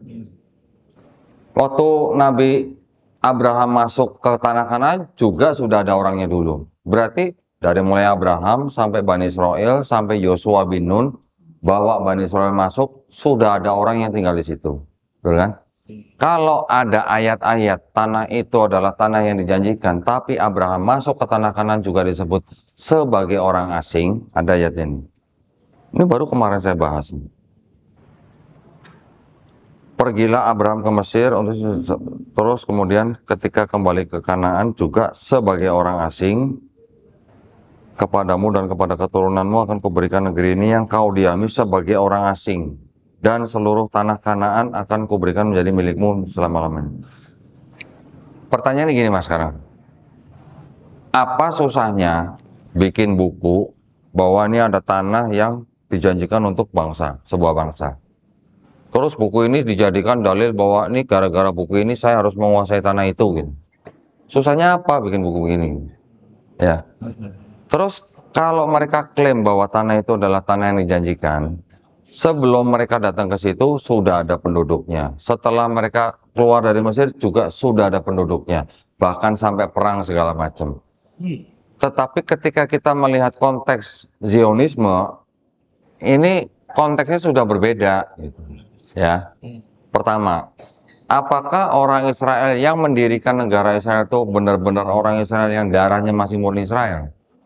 Belum tentu, ya. Saya nggak bilang semua lah, tapi belum tentu lah. Karena bangsa Israel kan memang sudah pernah terdiaspora 2 kali, Mas. Ya. Ketika Babilonia terdiaspora, ketika sama Romawi terdiaspora. Ketika orang terdiaspora tinggal di negeri orang, pasti ada nggak Pak asimilasi? Pasti ada. Kalau ada asimilasi, darahnya sudah murni belum? Udah nggak murni lagi gitu kan? Mungkin masih ada yang menjaga. Bahkan kalau kita lihat sekarang, dari 12 suku Israel, sekarang yang menonjol kan hanya suku Yehudanya atau Yahudi. Makanya namanya jadi Yudea, jadi Yahudi. Yahudi tadinya nama orang, jadi nama bangsa, jadi nama agama. Gitu kan? Yang sekarang menonjol Yahudi. Yang lain mana? Benyamin mana? Yusuf mana? Yang lain nggak ada. Gitu. Jadi mungkin masih ada yang menjaga kemurnian darah Israelnya. Terbukti nggak? Ada, masih ada orang-orang Israel di luar Israel yang menentang pemerintah Israel, yang menentang pembentukan negara Israel. Ketika negara Israel itu belum terbentuk, orang-orang Yahudi yang tersebar di mana-mana, mereka kan hanya merasa seperti pengemis di negeri-negeri orang gitu, ya kan? Tetapi ketika mereka sukses di ekonomi, mereka sukses di politik, mereka bisa menggunakan negara-negara yang adidaya untuk merealisasikan keinginan mereka.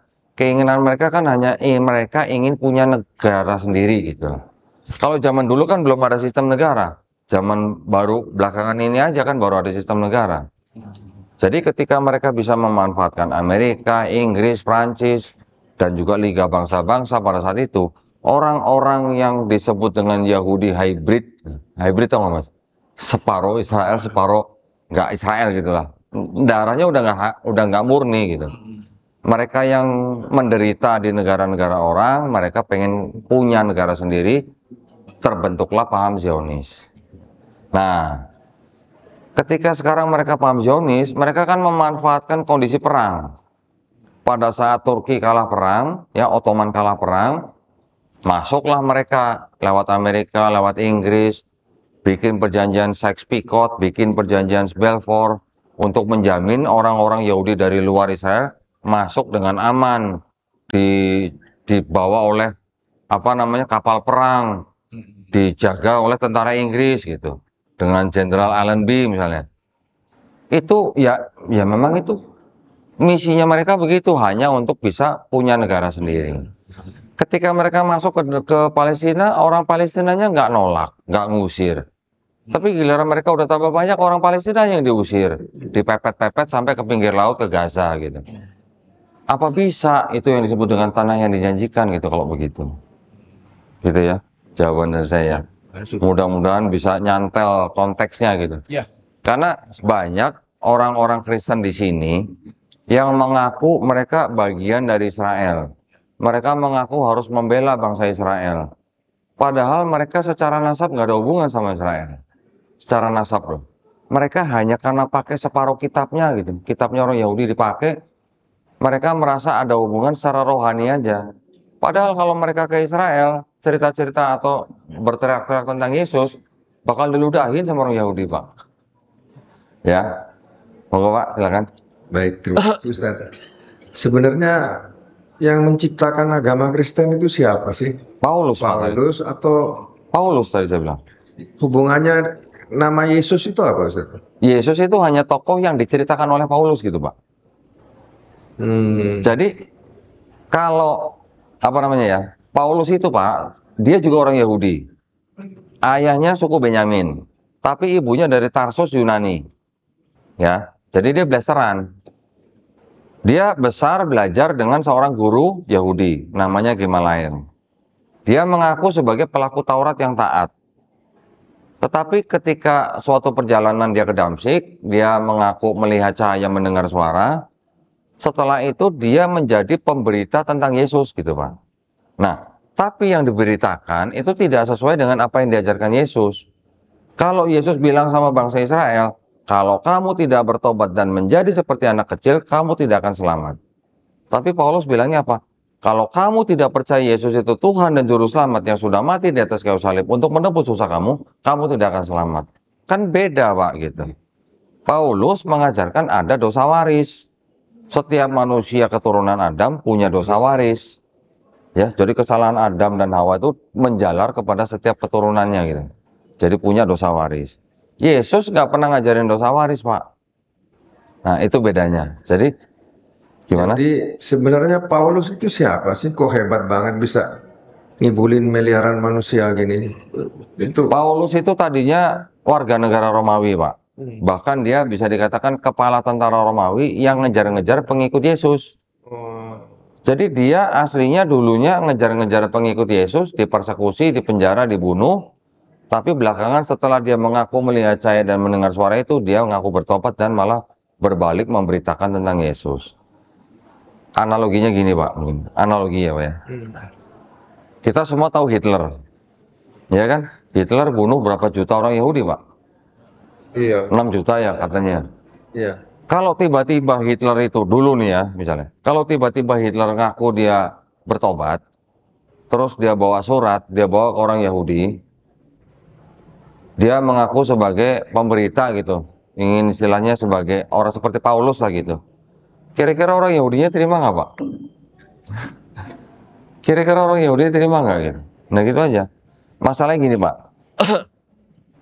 Ini ada Yahudi, ada non-Yahudi Pak ya. Sedangkan orang Yahudi ini sedang di bawah penjajahan orang Romawi nih Pak. Paulus itu sebenarnya mengatakannya ajarannya begini. Kepada orang-orang Yahudi, kalian harus tetap hidup di bawah hukum Taurat.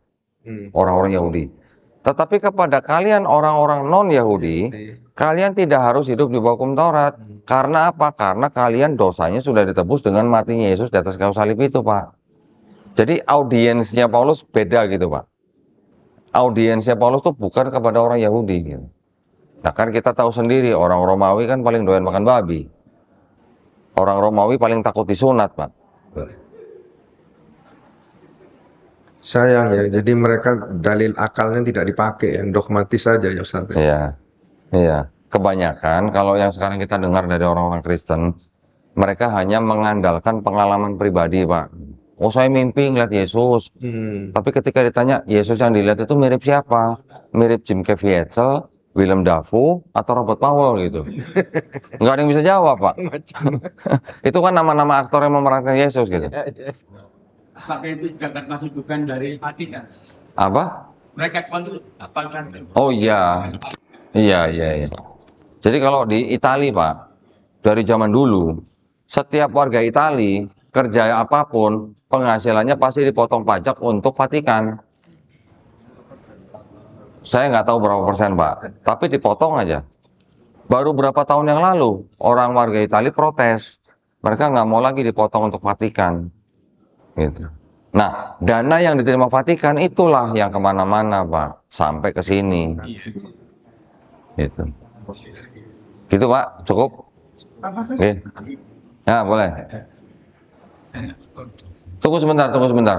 Saya sebelum ke sini, itu di Instagram saya, ada seorang Kristen yang katanya mau datang ke sini, namanya Harry. Apa datang? Nggak ada kayaknya. Kayaknya nggak ada ya. Dia bilang katanya mau ngasih saya pertanyaan, 27 pertanyaan gitu. Enggak, saya bilang 27 pertanyaan itu mau nanya atau mau debat itu. Tapi sepertinya nggak datang ya. Nggak ada ya. Oh ya sudah nggak apa-apa. Silakan Pak, silakan. Mau Pak Ustaz. Itu yang di Alkitab itu kan Alkitab lagi kan, Bible Pak. Bible ya. Sebut Alkitab Pak. Bible. Itu kan banyak surat-surat Ustaz. Ya. Surat yang dijadikan menjadi kitab suci. Nah, itu surat-surat itu dari mana Ustaz? Selain Paulus itu. Nah, kalau yang perjanjian lama itu ada 39 surat itu sejarah penyusunannya cukup panjang, Pak. Dari mulai zaman bangsa Israel dibuang ke Babel, itu mereka sudah membawa hikayat-hikayat. Nah, hikayat itu apa, Pak? Nah, tapi hikayat itu sumbernya dua. Yang satu bersumber ke cerita tentang Musa, yang satu bersumber cerita tentang Abraham. Dua sumber cerita ini yang dijadikan satu oleh salah satu mazhab yang tadi saya cerita itu, kemudian menjadi 5 kitab Musa gitu. Makanya 5 kitab Musa itu kan menceritakan tentang Adam dan Hawa, Nuh, Abraham, dari Abraham terus Ishak, Yakub, baru anak-anaknya sampai Yusuf, Pak. Ya. Kemudian Keluaran baru menceritakan Musa membawa bangsa Israel, gitu. Hikayat-hikayat itu baru menjadi kitab yang Taurat. Nanti di lain pihak pada masa yang lain orang-orang juga sudah punya hikayat atau nyanyian-nyanyian yang menjadi surat-surat di dalam Perjanjian Lama juga. Ada Amsal atau Mazmur. Itu sebenarnya juga nyanyian-nyanyian yang jadi surat gitu. Ada lagi nanti kitab nabi-nabi juga di masa yang lain itu ditulis oleh orang-orang yang memang sudah punya semacam kayak ya tadi ada hikayat-hikayat gitu, Pak. Tetapi dari semua yang tersusun di dalam Perjanjian Lama, kita masih boleh mengakui lah, Pak, masih ada sisa-sisa firman Tuhannya masih ada. Karena ada ayat yang berbunyi begini, Shema Israel, Adonai Eloheinu, Adonai Ehad. Sama dengan Kul Huwallahu Ahad. Jadi masih ada pesan-pesan yang terbawa. Tapi di dalamnya banyak kontradiksi, banyak kesalahan sains. Itu yang memang bukti bahwa di Quran surat Al-Baqarah 79 terbukti gitu. Buktinya itu, kontradiksinya banyak. Karena banyak tambah-tambahan. Contoh yang paling nyata itu adalah anak Nabi Ibrahim alaihissalam yang mau disembelih itu siapa? Ismail atau Ishak? Iya. Ya, kalau namanya tertulis benar-benar yaitu Ishak gitu. Tapi kalau dibaca kronologinya nggak mungkin Ishak gitu. Ya. Lahir belakangan. Itu hubungannya dengan apa? Dengan perjanjian hak sulung gitu. Nah, kalau orang kelompok bangsa sudah punya kepentingan tertentu, apa susahnya sih bikin kitab sendiri gitu? Gitu aja sih, Pak. Oke. Kalau yang perjanjian baru itu 27 surat.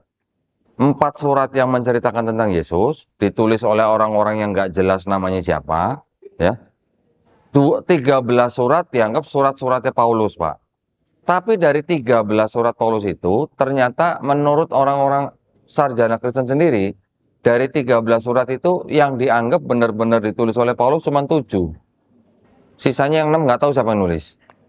Yang nulis itu dianggapnya Paulin, Pak, bukan Paulus. Paulin bukan nama perempuan, tapi orang-orang yang mengikuti pemikiran Paulus. Gitu. Jadi kalau ada orang mengikuti pemikiran Paulus, terus dia dapat sisipan atau penafsiran atau pemikiran agama dari mana, nggak tahu. Dijadikan ayat kitab suci. Nah, itu yang sudah jadi. Mungkin Paulus juga nggak pernah nyangka gitu, Pak. Surat-suratnya jadi kitab suci gitu. Mungkin ya. Ya, monggo, Pak. Langsung poin yang Ustaz. Just boleh minta air minum. Gospel itu yang Habis. dikanonkan atau Iya. besarkan itu ada 4 yang sering disebut Iya. itu. Ada gospel lain. Ada 50, Pak, kurang lebih. Apa yang disebut apokrifa ya? Iya. Apokrifa itu Iya. posisinya itu bagaimana sih? Oleh Kristen nggak boleh dibaca, tapi ada nyatanya. Ini, Pak. Terima kasih. Yang namanya apokrifa dulu itu awalnya artinya yang dirahasiakan.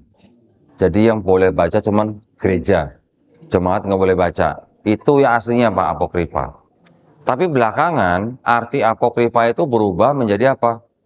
Penulisnya nggak jelas gitu, Pak. Sama orang Kristen diartikan begitu gitu. Kalau standarnya digeser, bahwa apokrifa itu yang nulis nggak jelas makanya dianggap palsu. Nah sekarang kita kembalikan kepada 4 gospel yang Matius, Markus, Lukas, Yohanes. Ini juga penulisnya nggak jelas. Berarti standarnya apa bedanya sama apokrifa? Sama aja. Gitu. Nah di dalam apokrifa itu, Pak, Itu kan ceritanya memang beda-beda. Makanya yang masuk ke dalam Bible, 4 gospel itu, karena yang Matius dan Lukas menyadur Markus, otomatis kan ceritanya banyak yang mirip, Pak. Makanya ketiga kitab ini disebut sebagai kitab sinoptik. Gitu ya. Yang Yohanes ini menulis dengan gaya bahasa sendiri, yang mana ditengarai yang Yohanes ini ditulis untuk melawan orang-orang Kristen awal yang tidak percaya Yesus disalib, Pak. Loh, ada Kristen awal yang tidak percaya Yesus yang disalib. Itu namanya Kristen Basilidean, Pak. Timbulnya, suburnya malah di Mesir. Ya, pada waktu itu kelompok itu mengatakan bahwa penyaliban Yesus itu hanya ilusi. Yang disalib bukan Yesus, tapi Simon orang Kirene. Nah, Kirene, Pak, bukan Cinere, Pak ya. Nah, kenapa begitu? Indikasinya apa? Karena yang di Matius, Markus, Lukas itu diceritakan ketika Yesus mau disalib, Yesus manggul salib digantikan oleh seorang yang bernama Simon orang Kirene. Tapi yang di Yohanes nggak ada, Simon Kirenenya nggak ada, Pak. Nah, jadi ini dianggap untuk melawan orang-orang Basilidean itu. Gitu. Ada 50. Kurang lebih ada 50 gospel, Pak. Saya nggak bawa sih. Bawa nggak sih?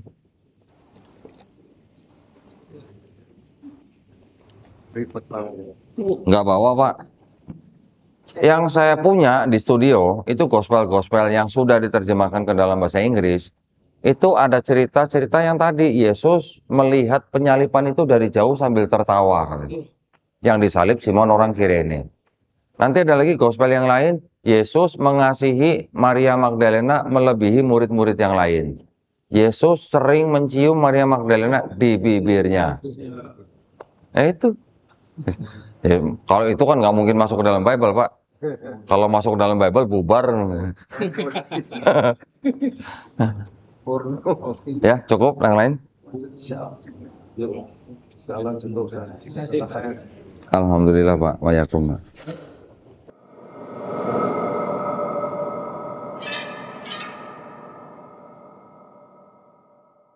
Baik. Bismillahirrahmanirrahim. Assalamualaikum warahmatullahi wabarakatuh. Alhamdulillah, wassalatu wassalamu ala Rasulillah.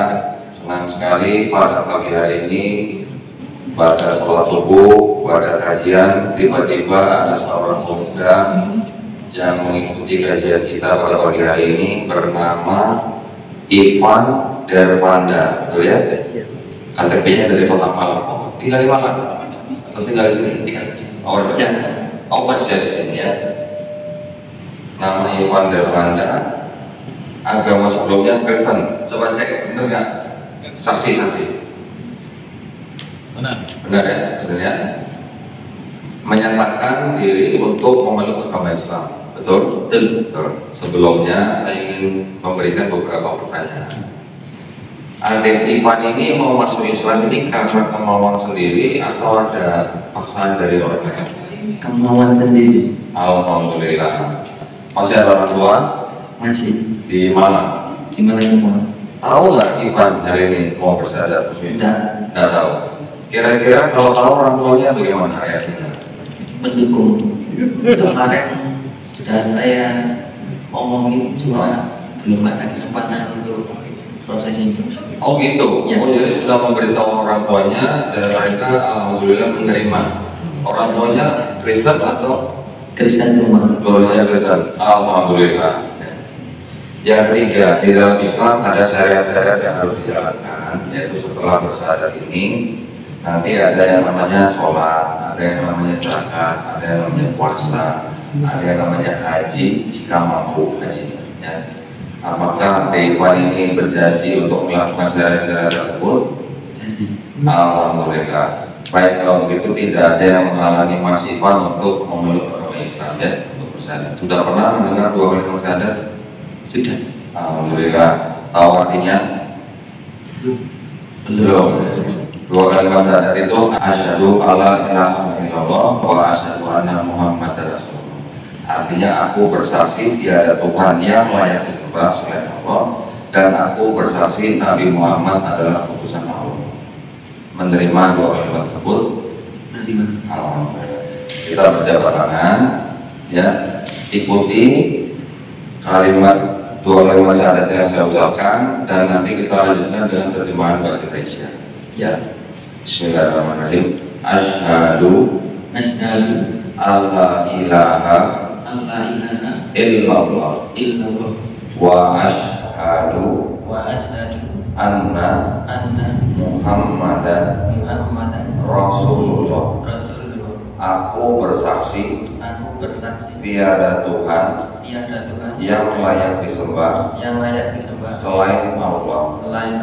Dan aku bersaksi Nabi Muhammad adalah utusan Allah. Alhamdulillah. Amin. Allahu Akbar. Saya mau peluk dulu saudara saya baru dalam ini. Alhamdulillah, semoga ikut komah ya. Silakan kalau yang mau kasih ucapan selamat buat Mas Ivan.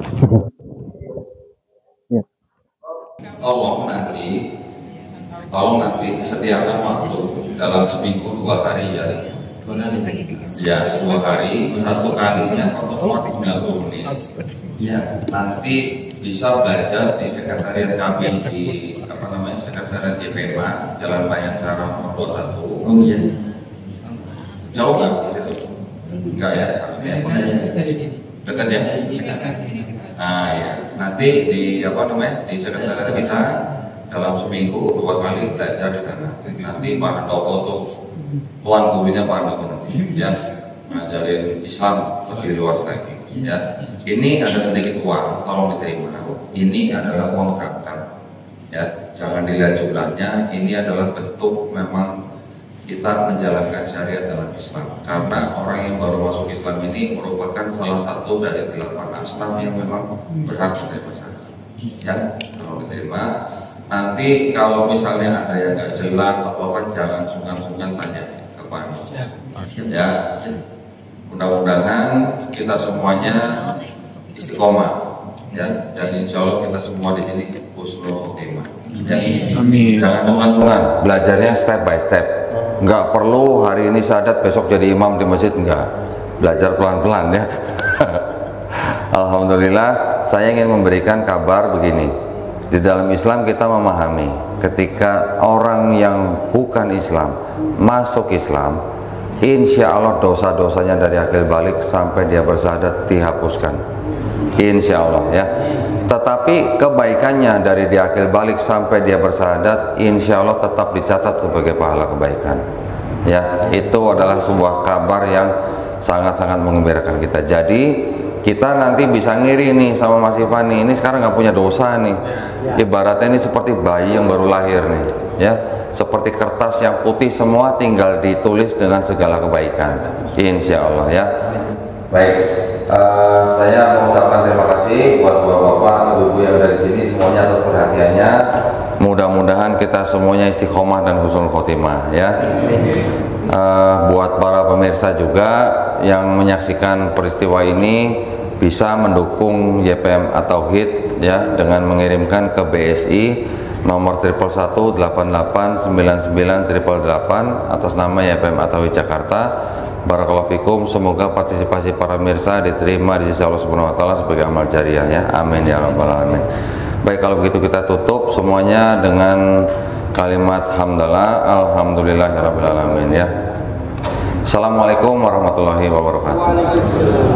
Selamat sekali lagi ya. Alhamdulillah. One day later. Bismillahirrahmanirrahim. Assalamualaikum warahmatullahi wabarakatuh. Alhamdulillahirabbil alamin wassalatu wassalamu ala Rasulillah. Senang sekali saya sekarang sedang berada dengan Mas Ivan. Ivan siapa kemarin? Dervanda. Ya. Ivan Dervanda. Mas Ivan ini adalah seorang pemuda yang kemarin datang ke kajian saya di Masjid Al-Hikmah Surabaya ya. Dan setelah selesai kajian, beliau langsung menyatakan dirinya untuk masuk ke dalam agama Islam. Betul nggak Mas? Betul.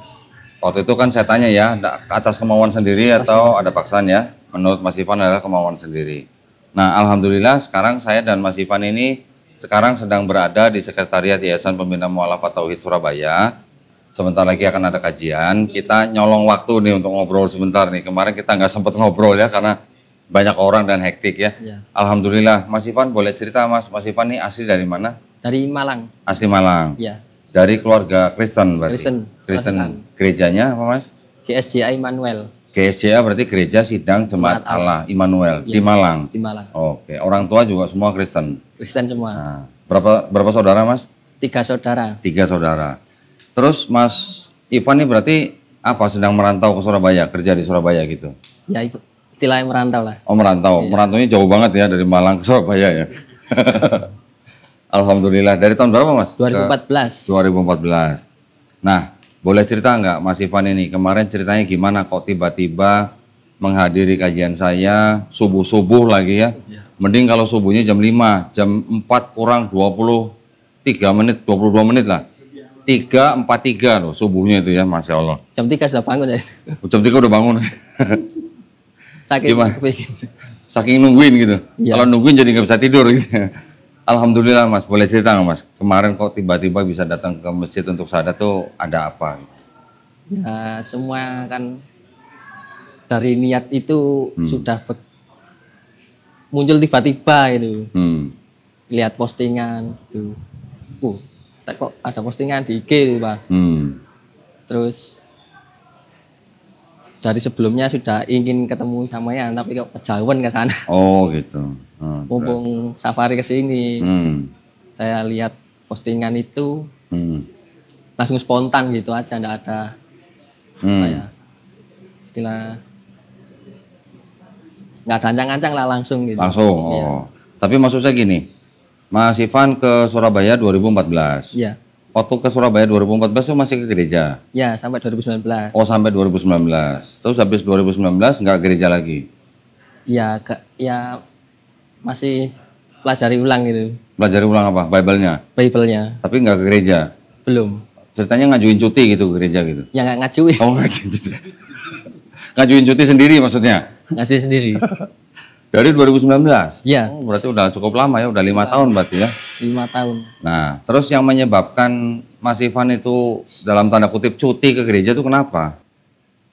Ya karena yang pertama itu ya Yesusnya itu. Oh, masalah Yesus. Iya. Yesus Tuhan atau bukan? Iya. Oh, terus apa lagi yang menyebabkan kok jadi mau belajar ulang gitu? Yesus Allah Putra Bapa itu Oh, kok Trinitas. satu itu. Oke. Terus Yang lainnya sih mungkin cuma kesalahan teks saja lah oh, berarti kesalahan teks ya. di Bible-nya. Ya. Kenapa butuh waktu 5 tahun, Mas? Dari 19 sampai Belum ketemu orangnya. Loh, Yang kok? pas apa dijak dialog. untuk gitu. syahadat? Iya. Oh, untuk diajak dialog.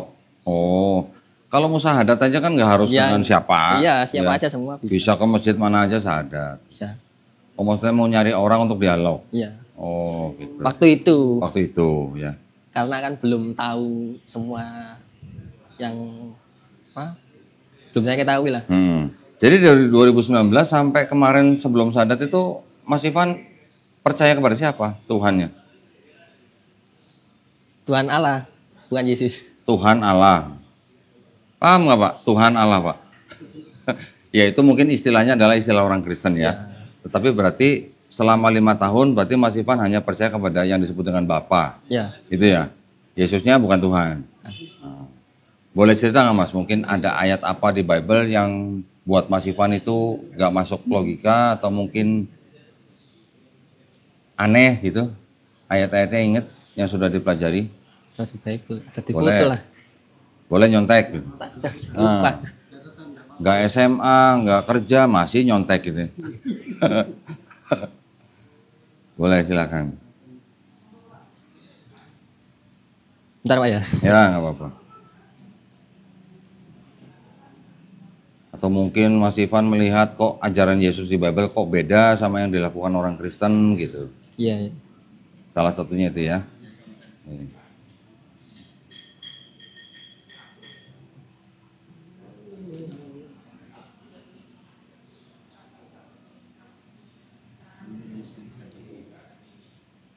Soal apa? Mana ini? Atau yang mengenai Yesus Tuhan dulu deh, Nah, itu gimana? Coba ini apa? Kata Yesus kepadanya, janganlah engkau memegang aku. Oh, Yohanes 20:17. Ya, ya. Di sini kalau yang saya soroti di sini Yesus mengatakan bahwa dia menyuruh Maria untuk pergi kepada saudara-saudaranya dan katakan bahwa aku Yesus akan pergi kepada Bapakku dan Bapamu. Artinya Yesus kan berarti kan punya Bapa yang sama dengan Bapa saudara-saudaranya. Di sini juga dikatakan aku akan pergi kepada Allahku dan Allahmu. Berarti Yesus juga punya Allah yang sama dengan Allahnya saudara-saudaranya. Gitu ya maksudnya? Iya. Berarti kalau Yesus Tuhan, apakah Yesus punya Tuhan? Gitu, gitu maksudnya? Iya. Ya, Yohanes 20:17. Jadi sebenarnya ini memang boleh dikatakan bukti ya bahwa Yesus cuma manusia. Dia bukan Tuhan karena dia mengatakan dia punya Allah yang sama dengan Allah saudara-saudaranya.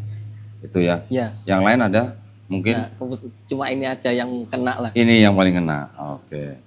Jadi ya di ayat-ayat yang lain kan banyak. Yesus juga menyuruh Bani Israel untuk menyembah hanya kepada Bapa.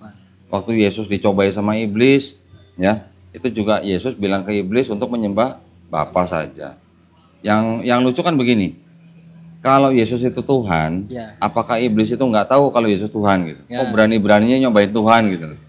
Itu, ya kan? Iya. Nah, terus Yesus juga waktu dibaptis, Yesusnya ada di Sungai Yordan, ada burung merpati, Roh Kudus, ada suara Bapa di langit. Inilah anakku yang kukasihi. Kalau bilang mereka itu satu Tuhan, kok nongolnya bareng gitu? Gimana ceritanya gitu nongol bareng gitu, dibilang satu gitu? 3 berarti. Kan secara akal sehat kan ada Yesus di sungai, ada burung merpati, ada suara di langit, kan berarti kan 3. Mau dibilang satu, gimana? Kan maksa gitu harusnya, seperti orang maksa gitu, Iya. Ya kan? Ada lagi Mas selain itu mungkin yang meragukan Mas Ivan akhirnya? Ya cuma ini aja sih yang selama ini masih jadi pertanyaan. Oke. Jadi selama 5 tahun Mas Ivan beribadahnya apa? Cuman berdoa sendiri aja atau gimana? Doa sendiri. Apa itu hasilnya istilahnya? Sedang dalam masa cuti gitu ya? Ya cuti lah. Breakdown. Tapi sebelum kemarin bersyahadat, Mas Ivan sudah mempelajari tentang Islam belum? Cuma yang apa ini? Dasar-dasarnya aja. Dasar-dasarnya kayak sholat itu. Sholat. Fungsi-fungsinya. Oh, sunat. Nah, sudah sunat. Sudah. Waktu umur berapa? Kenaikan ke kelas 5 ke 6. Oh, kelas 5 6 SD udah sunat. Iya. Oh ya alhamdulillah ya. Keinginanku sendiri. Oh memang keinginan sendiri. Iya. Oke, alhamdulillah. Terus yang lain puasa juga sudah belajar. Alhamdulillah, berarti Mas Ivan sudah mempelajari lah ya. Ya, sedikit-sedikit lah. Ya. Belum semua. Jadi yang membulatkan hati Mas Ivan kemarin untuk datang ke masjid untuk bersyahadat itu apanya? Situasi pasnya. Kebetulan ada orangnya, keinginan dan kesempatan waktu. Oke, alhamdulillah. Itu berarti Allah SWT sudah mengizinkan Mas Ivan untuk masuk Islam, ya. Kemarin tanggal 8 November pada sholat subuh ya di Masjid Al Hikmah Surabaya. Itu berarti sudah diizinkan. Nanti insya Allah Mas Ivan juga akan dibukakan dadanya, hatinya untuk belajar Islam. Nah, ini tempatnya ya. Nanti Mas Ivan sering-sering datang sini, cari Pak Handoko ya, cari ini. Oke. Pak, siapa Pak namanya? Pak Ibnu. Nah, Ivan. Nanti belajar Islam di sini. Siap. Ya, insya Allah ya. Karena sudah sunat, jadi perlu sunat 2 kali nggak Pak? Nggak usah ya? Habis Pak. Ntar habis. Oh apanya? iya, KTP aja. Nah, gini, hari ini kita sudah buatin sertifikat. Ya, nanti kita kirim, tinggal di print aja. Atau mau dikirim sertifikat cetaknya juga bisa.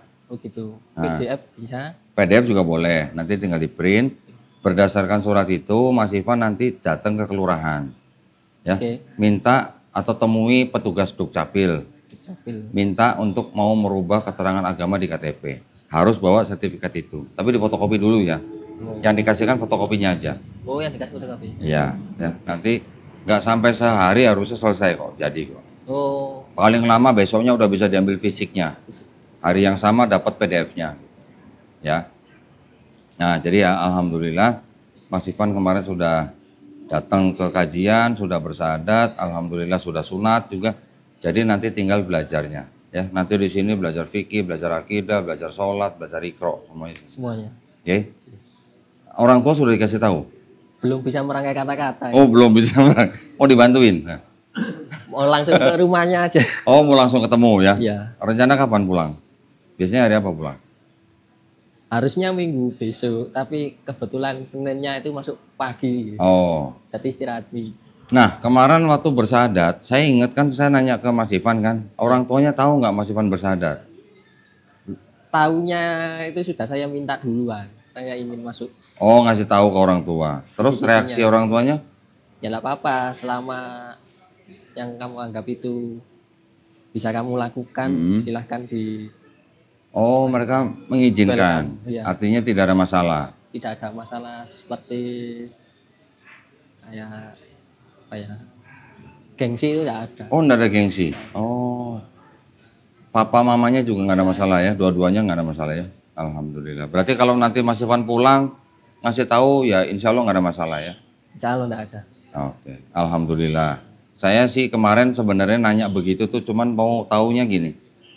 Kalau mereka bermasalah, terus menentang keputusan Ivan, sedangkan Ivan ini kan orang yang sudah dewasa, Mas Ivan boleh membantah orang tua, tapi harus dengan cara yang paling lembut, ya, tidak boleh dengan suara tinggi, suara kasar apalagi. Itu aja sih sebenarnya.